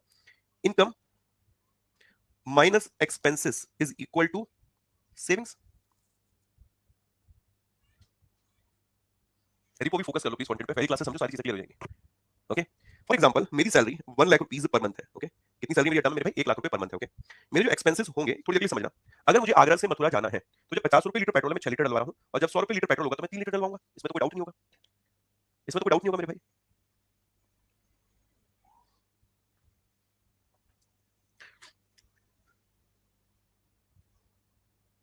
नो सर, बेटा दिमाग लगा क्या? मुझे आगरा से मथुरा जाने में 6 लीटर पेट्रोल लगा है तो मेरा 300 रुपए कितने का भी पेट्रोल लगेगा तो 6 लीटर ही। थोड़ी देर के लिए समझ, 50 रुपए लीटर होगा तभी 6 लीटर डलवाऊंगा, और जब मेरे भाई 100 रुपए लीटर होगा तभी 3 लीटर तो डलवाऊंगा, 6 लीटर तो डलवाऊंगा। मतलब मेरे एक्सपेंसेस तो इक्वल रहेंगे ना। मेरी बात समझो, अगर मुझे आगरा से मथुरा ट्रैवल करना और मुझे पता है 6 लीटर पेट्रोल लगेगा तो वो चाहे कितने का भी हो जाए, 100 का हो, 50 का हो, 75 का हो, 6 लीटर डलेगा ना। बस समझ में आ रही है? मेरी 1 लाख रुपए पर मंथ सैलरी है, मुझे मेरे दोस्त मैं अपनी सैलरी कांस्टेंट रखूंगा। मेरे एक्सपेंसेस पहले दिन कितने थे? 6 लीटर पेट्रोल गुणा 50 रुपए मेरे भाई, 6 पंजे 30 300, तो मेरा सेविंग कितनी हो रही थी? 99,700। ये तो मेरी सेविंग हो रही थी। दूसरे दिन मेरे दोस्त 1 लाख रुपए पर मंथ, फिर मैं मान लेता हूं, मतलब 1 लाख रुपए सैलरी मान, पर मंथ मान 1 लाख रुपए मान, मेरी इनकम है। ओके, इनकम मेरी कांस्टेंट मान रहा हूं समझाने के लिए। 6 लीटर पेट्रोल अभी डलेगा, 60 रुपए लीटर हो गया, तो मेरे भाई 6 36 360 हो गया, अब कितना डलेगा? 99,640 बचत हो रही है। देखिए मेरी बचत कम होती जा रही है। 1 लाख फिर मैं इनकम मान रहा हूं मेरे दोस्त, अब 6 लीटर पेट्रोल अभी डलेगा 75 रुपए लीटर से 742 5 31 450 हो गया मेरे दोस्त, तो 99,550 हो गया यहाँ पर। ओके, 1 लाख मेरे दोस्त यहाँ पर भी मैंने इनकम कांस्टेंट मान ली। ओके, यहाँ 100 रुपए लीटर पेट्रोल से कितना हो गया? 600, तो मेरी सेविंग अब कितनी? 99,400। मेरी बचतों में कमी आ रही है कि नहीं आ रही है? मेरी बचतों में कमी आ रही है कि नहीं आ रही है? क्या मेरे एक्सपेंसेस बढ़ रहे हैं इन क्वांटिटी? इन क्वांटिटी में एक्सपेंसेस बढ़ रहे हैं क्या? नो, मेरे एक्सपेंसेस नहीं बढ़ रहे, पर मुझे इतना पता है कि मेरी इनकम उतनी ही है। आपने अक्सर मम्मी से सुना होगा, बेटा जब तुम छोटे थे ना तो मैं पैसे बचा लेती थी थोड़े थोड़े करके, अब तुम बड़े हो गए हो ना तो पैसे कम बचते हैं। ये अक्सर सुना आप लोगों ने, माता जी ऐसा कहती है, बेटा जब तुम छोटे थे ना तो मैं ना कहीं माता जी इमोशनल होकर मैं पेट काट काट के थोड़ा बचा लेती थी, उसे जोड़ लेती थी, और उससे माता जी बहुत बार हमारी फीस देना, हमारे लिए ड्रेसेस लाना, इन चीजों पे खर्च करती थी। ऐसा होता कि नहीं होता था? अच्छा, सभी क्या हुआ होगा मिडिल क्लास फैमिली से हैं। अब क्या है कि आप बड़े हो गए तो आपके खर्चे बढ़ गए, आपके खर्चों के लिए जो एक्सपेंसेस है वो बढ़ गए, आपके खर्चों के लिए जो एक्सपेंसेस है वो बढ़ गए। बहुत बार ऐसा होता है कि हमारे जो एक्सपेंसेस होते हैं वो उतने ही है, बट उनके लिए हमें ज्यादा पे करना पड़ रहा है। पहले उनके लिए हमें कम पे करना पड़ता था, पर हमारी इनकम तो उतनी, इनकम तो उस रेशियो में नहीं बढ़ रही जिस रेशियो में महंगाई बढ़ रही है। इनकम तो उतनी चल रही है, बट जो एक्सपेंसेस है, मेरा पॉइंट समझना, जो आप खर्चे कर रहे हो वो खर्चे भी उतने ही है, लेकिन थोड़ी देर के लिए खर्चे भी उतने ही, बट उसके लिए अब ज्यादा पे करना पड़ रहा है। तो आपकी जो रियल सेविंग है मेरे दोस्त वो कम हो रही है। दूसरे शब्दों में बात करें, अगर आपकी बचतों में कमी आती है, अगर आपकी रियल सेविंग्स में कमी आने लगती है, इसका मतलब क्या है कि मार्केट में जो वस्तुएं हैं अब उनके लिए आपको ज्यादा पे करना पड़ रहा है। यही मतलब है, यही मतलब मेरे भाई। एक्सपेंसेस क्या होते हैं? Wow, nice question. Expenses, expenses जो हिंदी में खर्चा बोलते हैं, ठीक है, बस इतना ही बता सकता हूं मैं, मेरे को भी इतना ही पता है, खर्चे होते हैं। एक्सपेंसेस क्या होते हैं? आपकी गर्लफ्रेंड ने आपसे बोला कि बाबू घूमने चलना है। अब आप घूमने के लिए मेरे भाई ऐसा तो है नहीं कि साइकिल से जाओगे, चलो भैया साइकिल से चलो, पीछे बड़ा वाला वो कैरियर लगा रखा है मेरे भाई, उसको बिठा के ले जा रहे हो और दोनों अच्छे रेस्टोरेंट में भी जा रहे हो, तो कहीं बाइक लोगे, पेट्रोल डलवाओगे, आपका एक्सपेंस उसके लिए गिफ्ट लोगे, वो एक्सपेंस उसके लिए गुलाब का फूल लोगे, वो एक्सपेंस उसके लिए कार्ड लिखोगे मेरे भाई, वो एक्सपेंसेस। ओके, फिर एक्सपेंसेस एक्सपेंसेस एक्सपेंसेस एक्सपेंसेस और एक्सपेंसेस, ठीक है, क्लियर हो गया मेरे भाई?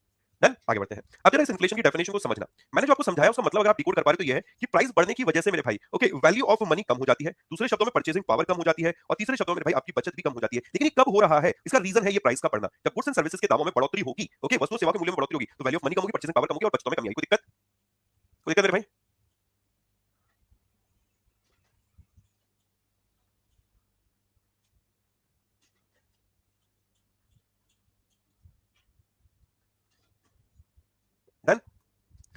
इसको समझना, इसको डिकोड करो जरा।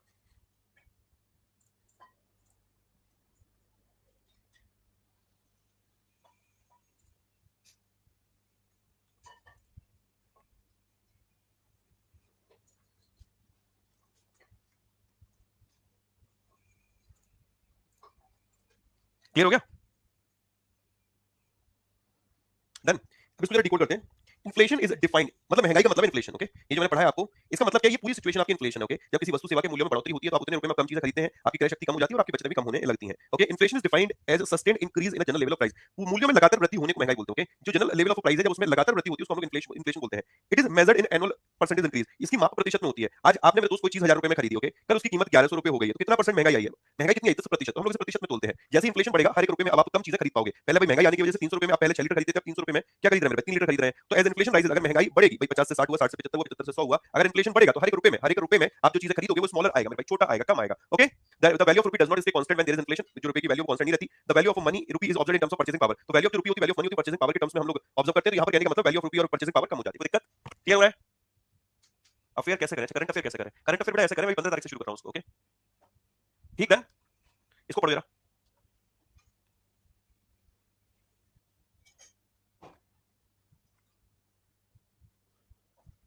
बेटा इसी वॉरियर बैच से मिलेगा। वैल्यू ऑफ मनी क्या होता है? बेटा वैल्यू ऑफ मनी होता है कि जो आपके पास पैसा है, ठीक है, 100 रुपए का नोट आपकी पॉकेट में पड़ा है, अब उस 100 रुपए में आप कितना ज्यादा खरीद सकते हो, वो उसकी वैल्यू है, ओके। सर उड़िया में भी पीपीटी लाई है, हाँ बेटा उस पे काम चल रहा है अभी। उड़िया में भी चल रहा है, उर्दू में भी चल रहा है, ठीक है, सारी भाषाओं में लेकर आऊंगा मैं, ठीक है। मम्मी को मेरे भाई आशीष 2 4 और पैदा करने चाहिए थे, एक आशीष से काम नहीं चल पा रहा है। मम्मी से मैं लड़ूंगा जाके, मम्मी ऐसा क्यों किया आपने?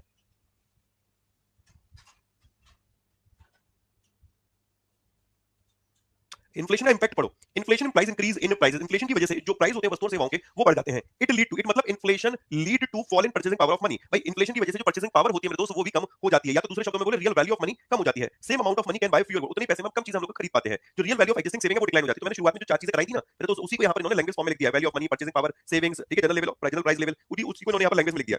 पढ़िए एक बार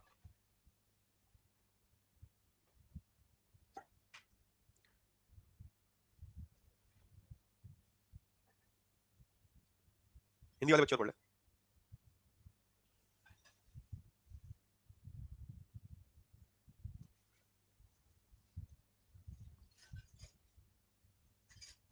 डन। फ्यूअर का मतलब क्या होता है? कम बेटा, कम। पहले आप बेटा 20 रुपए में 2 सुट्टे फूक लिया करते थे, अब 20 रुपए में आप एक सुट्टा फूक पाते हैं। तो अब ये जो सुट्टा है बेटा, इसकी कीमत बढ़ गई है, तो आप उतने रुपए में कम चीजें ले पा रहे हैं, ठीक है। आगे बढ़ते हैं। अब आते हैं डिमांड पुल इन्फ्लेशन पे। इन्फ्लेशन के प्रकार, इसको समझना। इसको डिकोड करो, फिर मैं एक्सप्लेन करता हूं। सुट्टा इज रॉन्ग, ओके। तो व्हाट इज राइट? 20 रुपए पहले बेटा 2 दूध के गिलास पी लेते थे, 20 रुपए में आप एक दूध का गिलास पी पाते हैं, ठीक है। सदाचारी बेटे हो आप, तो बेटा अब आप एक पी पाते हो, तो मतलब दूध के गिलास की कीमत बढ़ गई है, ठीक है। अब वो 20 रुपए जो नहीं है मेरे भाई, वो तो कम दूध दे पा रहा है, ओके। समझ में आ गया? अभी तक दिमाग लगा। डिमांड पुल इन्फ्लेशन बहुत इंटरेस्टिंग है। मैं थोड़ा हल्के में पढ़ाऊंगा इसे, हल्के मतलब मुझे वो कॉम्प्लिकेटेड लैंग्वेज थोड़ी कम पसंद आती है, क्योंकि मुझे दिमाग में सेट करना, बिठाना। इससे क्वेश्चन आया था लास्ट ईयर, स्टैगफ्लेशन पूछा गया था। Got it? Demand pull inflation का मतलब क्या है? हिंदी में पढ़ो, क्या मतलब आपको समझ में क्या है डिमांड पुल इन्फ्लेशन का? अच्छा थोड़ी थोड़ी देर के लिए सोचो, अगर किसी चीज की डिमांड ज्यादा होगी तो क्या होगा? किसी भी चीज की, आपकी डिमांड हो, मेरी डिमांड हो, किसी भी चीज की डिमांड हो, तो मेरे दोस्त क्या होगा? बताइए।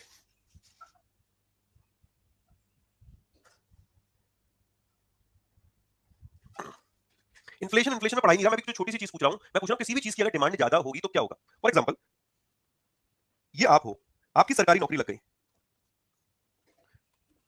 तो आपकी डिमांड बढ़ेगी कि नहीं बढ़ेगी? लड़की वाले आएंगे, पूरे फलाने की चुरा की तो भैया सरकारी नौकरी लगी, चलो भैया देख के आते, चुरा कर रहा है, पूरा चुरा पियो है भैया, चलो चलो चलो चलो भैया, चलो चलो पियो चुरा है, चलो देख के आए भैया, चलो बात हो। अब यहाँ पहुंचे, चुराते बात करने के लिए, अब चुरा लग डिमांडेड है भैया, अभी ललन टॉप है, ठीक है। अब लड़की वाले आते हैं, भैया हमारी तो बहनें रही हैं, तो हमने तो काफी चीजें फेस करी, रिश्ते देखने के लिए जाते हैं, तो वहाँ डिमांड चलती है 20 लाख 1, 20 लाख 2, 20 लाख 3, हमारी औकात में नहीं है, तो हम बेटा वापस आ जाते हैं नीलामी में से। फिर बेटा 30 लाख 1, 30 लाख 2, 30 लाख 3, ओके, फिर 40 लाख। मेरे भाई इस तरीके से ना चोरी की नीलामी हो रही होती है, बुरी लग रही होती है, आप लोग भी अनुभव करते होंगे हमारे समाज में मेरे भाई। ये जो ड्रग्स लवर बोल रहे हैं बेटा, ब्लॉक हो जाओगे।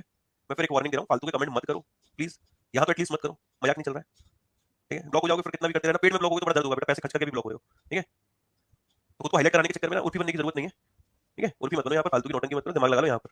सरकारी नौकरी लगा रहा हूं तुम्हारी, सरकारी नौकरी लगी तुम्हारी, तुम्हारी डिमांड बढ़ गई, मतलब तुम्हारे रेट बढ़ रहे कि नहीं बढ़ रहे मेरे दोस्त? है ना? तुम्हारे रेट बढ़ रहे कि नहीं बढ़ रहे? रेट बढ़ रहे कि नहीं बढ़ रहे? मतलब अगर सरकारी नौकरी वाले हमारे देश में कम है कि ज्यादा? भाई लड़की वालों को सबसे पहले प्राइवेट नौकरी वाले पसंद ही नहीं आते हैं, ठीक है, उनको सरकारी नौकरी वाले पसंद आते हैं। ऐसा है हमारे क्षेत्र में तो बहुत है मेरे भाई, हमारी बेल्ट में बहुत है। अगर सरकारी नौकरी है ना किसी की, मतलब उसकी तो मेरे भाई तू चलेगी बोल वाला है, ठीक है भाई, छोटी हो चाहे बड़ी हो। और हमने अगर प्राइवेट नौकरी में तो अरे ठीक है मास्टर की प्राइवेट नौकरी तो कर रहा है, मतलब सरकारी नौकरी में डिमांड आपकी बढ़ जाती है, तो ऑब्वियसली आपके प्राइस भी बढ़ जाते हैं। हर एक चीज जो मार्केट में कम है, ओके, और उसको चाहने वाले ज्यादा है, ध्यान से समझिएगा। आपकी क्लास में मेरे दोस्त एक ही है कोई और उसको चाहने वाले ज्यादा है, ऑब्वियसली मेरे पास डिमांड बढ़ जाएगी। ऐसे ही मेरे दोस्त अगर मार्केट में कोई भी वस्तु या कोई भी सेवा है, ओके, कोई भी गुड्स या सर्विस, उसकी डिमांड ज्यादा है और मार्केट में सप्लाई उसकी कम है, सप्लाई मार्केट में उसकी कम है, तो इसके प्राइस बढ़ेंगे कि नहीं बढ़ेंगे? थोड़ी देर की समझो, जब कोविड आया था तो मास्क की कीमत बढ़ गई थी, मास्क की कीमत बढ़ गई थी मेरे भाई, बढ़ी थी नहीं बढ़ी थी? और थोड़ा समझो मेरे दोस्त, ऑक्सीजन सिलेंडर की कीमत कितनी बढ़ गई थी? मार्केट में डिमांड ज्यादा थी और सप्लाई कम थी, ये तो चल रहा था, लोगों ने ऑक्सीजन सिलेंडर खरीद खरीद कर लिए, तो ये सोचो मैंने तो ऑर्डर लगा दिया, तो मेरे भाई सिलेंडर खरीद के घर रखेंगे कब यार, जब जान की अगर दिक्कत आएगी, घर वालों पे बात आएगी, तो आदमी कितना भी पैसा खर्च करता है, ठीक है? मैंने तो ये सोच लिया था भाई, जो चीज तो सब खरीद कर स्टॉक कर, मतलब आदमी के पास अगर उसको पता है कि यार मार्केट में डिमांड कम है, मतलब डिमांड ज्यादा है और मार्केट में चीजें कम है, तो ऑब्वियसली वो क्या करेगा? ऑब्वियसली क्या करेगा भाई, खरीद कर। तो यही है दोस्तों डिमांड पुल इन्फ्लेशन, डिमांड बढ़ने की वजह से अगर कोई महंगाई आती है तो वो demand pull inflation, okay, it is caused by increasing demand for goods and services, the increasing demand may be due to increasing quantity of money in the hands of consumers. इसका मतलब क्या है? इस लाइन का मतलब क्या समझ पा रहे हो तुम लोग? ये तो समझ में आ गया, demand is greater than supply की shortage of goods and services leading to increase, मतलब in the market leading to increase in prices. अगर मार्केट में गुड्स एंड सर्विसेज की शॉर्टेज हो जाएगी, मतलब सप्लाई कम है और मार्केट में अगर मेरे दोस्त उसकी डिमांड ज्यादा है, अगर डिमांड ज्यादा सप्लाई कम है, तो इसकी वजह से क्या होगा, प्राइस बढ़ जाएगा। दूसरी वाली लाइन का मतलब है ये जो डिमांड इंक्रीज हो रही है, इसका रीजन क्या है? इसका मे बी रीजन हो सकता है कि जो मार्केट में मनी सप्लाई है, फ्लो ऑफ मनी है, लिक्विडिटी है मेरे भाई, या क्वांटिटी ऑफ मनी है, इसका मतलब एक ही है, इसकी बढ़ने की वजह से। भाई लोगों के हाथ में पैसा होगा तभी तो डिमांड होगी, लोगों के हाथ में, लोगों के हाथ में पैसा होगा तभी तो डिमांड होगी मेरे भाई। वॉइस नॉट क्लियर, अब चेक करो, hello hello hello hello, mic testing 1 2 3 1 2 3 1 2 3। आज मेरी यार की शादी है, जिमी जिमी जिमी, आजा आजा आजा, आवाज आ रही बेटा? चोटी के नीचे चोटी, चोटी के ऊपर चोटी, चोटी के नीचे है परांदा, परांदे विच दिल टिका, ना ना, आवाज आ रही बेटा? क्लियर? ओके चलो ठीक है। अब जरा समझो, अब ये दोस्त क्वांट मैंने यहां पर लाइन लिखी, उस लाइन को पढ़ने की कोशिश करना। The increasing demand may be due to increased quantity of money in the hands of consumer. जो लोग हैं मेरे भाई, उनके पास जब पैसा ज्यादा है, ओके, तभी इन the hands of consumer quantity of money बढ़ गई। जब लोगों के हाथ में पैसा ज्यादा होगा तभी तो डिमांड होगी। तो ये कह रहा है कि डिमांड पुल इन्फ्लेशन तब आता है जब लोगों के हाथ में पैसा होता है, और लोगों के हाथ में पैसा होता है तो डिमांड बढ़ती है, डिमांड बढ़ने की वजह से प्राइसेस बढ़ते हैं। बात क्लियर हुई? बात क्लियर हुई दोस्त?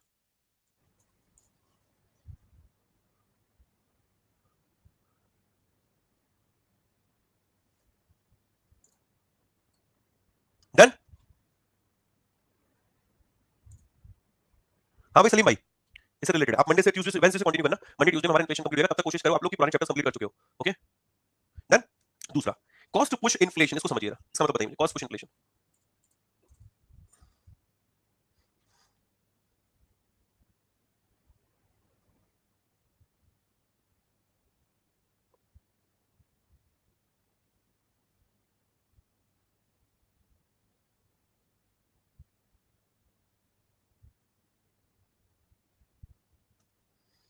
थोड़ी देर के लिए समझो, एक समोसा है,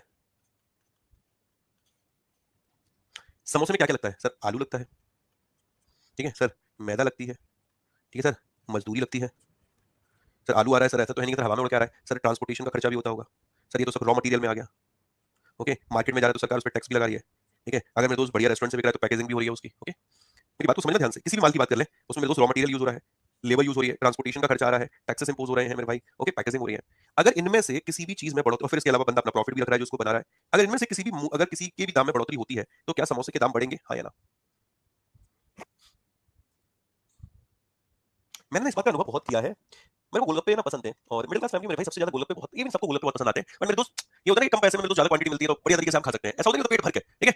अब है क्या कि जब मैं सही गोलगप्पे लेने जाता था तो जब भी डीजल के दाम बढ़ते थे, मतलब जब भी डीजल के दाम बढ़ते थे मेरा दिमाग भटक जाता था, मेरे को समझ में आया था मैं गोलगप्पे वाले के पास जाऊंगा, वो कहता भैया जी अब ना देखो डीजल के दाम बढ़ गए हैं ना, अब मैंने गोलगप्पे के ना क्वांटिटी कम कर दूंगा या तो फिर प्राइस बढ़ा दूंगा। और मैं जब बोलता था कि जब डीजल के दाम बढ़े तो तूने ये किया, जब घटे तब तूने क्यों नहीं क्वांटिटी बढ़ाई, तब नहीं वो बढ़ाता वो, लेकिन वो क्या करता है कि मेरे भाई वो क्या करता है कि जब भी डीजल के दाम बढ़ते थे उसकी वस्तु के दामों में बढ़ोतरी हो जाती थी, है ना? बताओ मेरे दोस्त,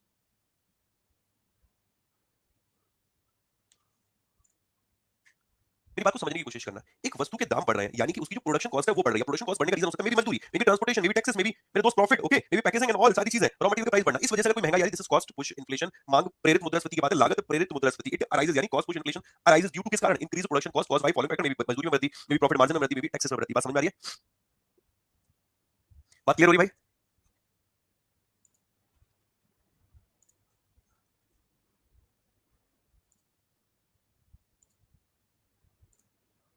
क्लियर? ओके, नेक्स्ट, डिफ्लेशन, इसको पढ़िए, डिफ्लेशन। हमारे यहाँ तो सर 20 का एक आता है, आता होगा यार, आप लोगों को देखते हो 20 का एक क्या, वो 40 का एक भी दे देगा, फर्क फर्क है भाई, हमें देखते तो 20 के 5 दे देता है, सकल से गरीब लगते हैं हम लोग, ठीक है, अभी तक दिमाग लगा लो।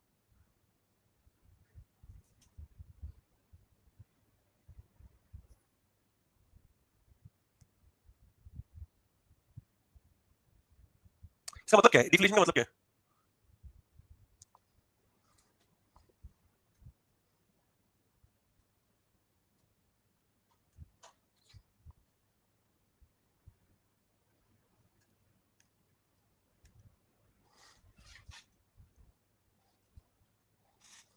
सरकार क्या कह रही है मेरे भाई, आरबीआई से सरकार ने कहा, गवर्नमेंट ऑफ इंडिया ने आरबीआई को बोला है कि आपको इन्फ्लेशन को कम से कम 2% और मैक्सिमम 6%, इससे ज्यादा नहीं होने देना, इससे कम नहीं होने देना। आप 4% के आसपास रखिए इन्फ्लेशन को, प्लस 2% माइनस 2%। मतलब इस तरीके से तो ये कहने का मतलब सरकार कह रही है inflation is good for economy, inflation is good for economy मेरे भाई, ऐसे तो मतलब है हर एक चीज अगर लिमिट में होती तो वो अच्छी है मेरे दोस्त। पानी पीने के लिए मेरे दोस्त अगर आप लिमिट में पीते हैं, ठीक है, पानी तबाही मचाने के लिए भी है कि अगर ओवर हो जाता है, बस समझ में आ रही है मेरे दोस्त, ठीक है, हर एक चीज अगर आप लिमिट में यूज हो रही है तो वो अच्छी है, पर अगर वो ओवर लिमिट हो रही है तो मेरे दोस्त अच्छी नहीं है। सरकार कह रही है inflation is good for economy, inflation अच्छा है इकोनॉमी के लिए, क्योंकि सरकार ने खुद आरबीआई को 5 साल का टारगेट दिया होता है कि आपको इन्फ्लेशन को 4% पे रखना, अगर मैक्सिमम जाएगा तो 6%। इसको बोला जाता है अपर टॉलरेंस लेवल और इसको बोला जाता है लोअर टॉलरेंस लेवल। मतलब सरकार ने आरबीआई से कहा है कि 2% से ज्यादा महंगाई नहीं होनी चाहिए और 6% से ज्यादा महंगाई नहीं होनी चाहिए, और 4% तो बेस्ट है, 4% के आसपास रहती है। तो दिक्कत, इसका मतलब यह है कि inflation is good for economy. इसका जस्ट अपोजिट है डिफ्लेशन। डिफ्लेशन का मतलब क्या है? एक ऐसी स्थिति जिसमें कि महंगाई की दर 0% पे हो जाती है या फिर नेगेटिव होती है, इसको हम लोग डिफ्लेशन बोलते हैं। इसका मतलब इकोनॉमी के लिए अच्छा नहीं है। इसमें क्या होता है, मार्केट में सप्लाई ज्यादा होती है और डिमांड कम होती है। मार्केट में चीजें तो है मेरे भाई, बट उसको खरीदने वाले नहीं है। जैसे कि मेरे दोस्त, बहुत बार आप लोगों ने देखा होगा, आप शाम के टाइम जब सब्जी खरीदने के लिए जाते होंगे तो आप इस चीज को अनुभव भी करते होंगे कि मार्केट में सामान सब्जियां बहुत ज्यादा बची होती हैं, बट खरीदने वाले नहीं होते, तो सब्जी वाले उसको सस्ती दर में देते हैं। बोलते हैं भैया 20 रुपए किलो चला है, आप एक काम करो 5 किलो ले जाओ, मैं 10 रुपए किलो लगा लूंगा। उनको भी पता सब्जी खराब हो जाएगी। ऐसा होता है कि नहीं होता दोस्त? ऐसा होता है कि नहीं होता बताइए।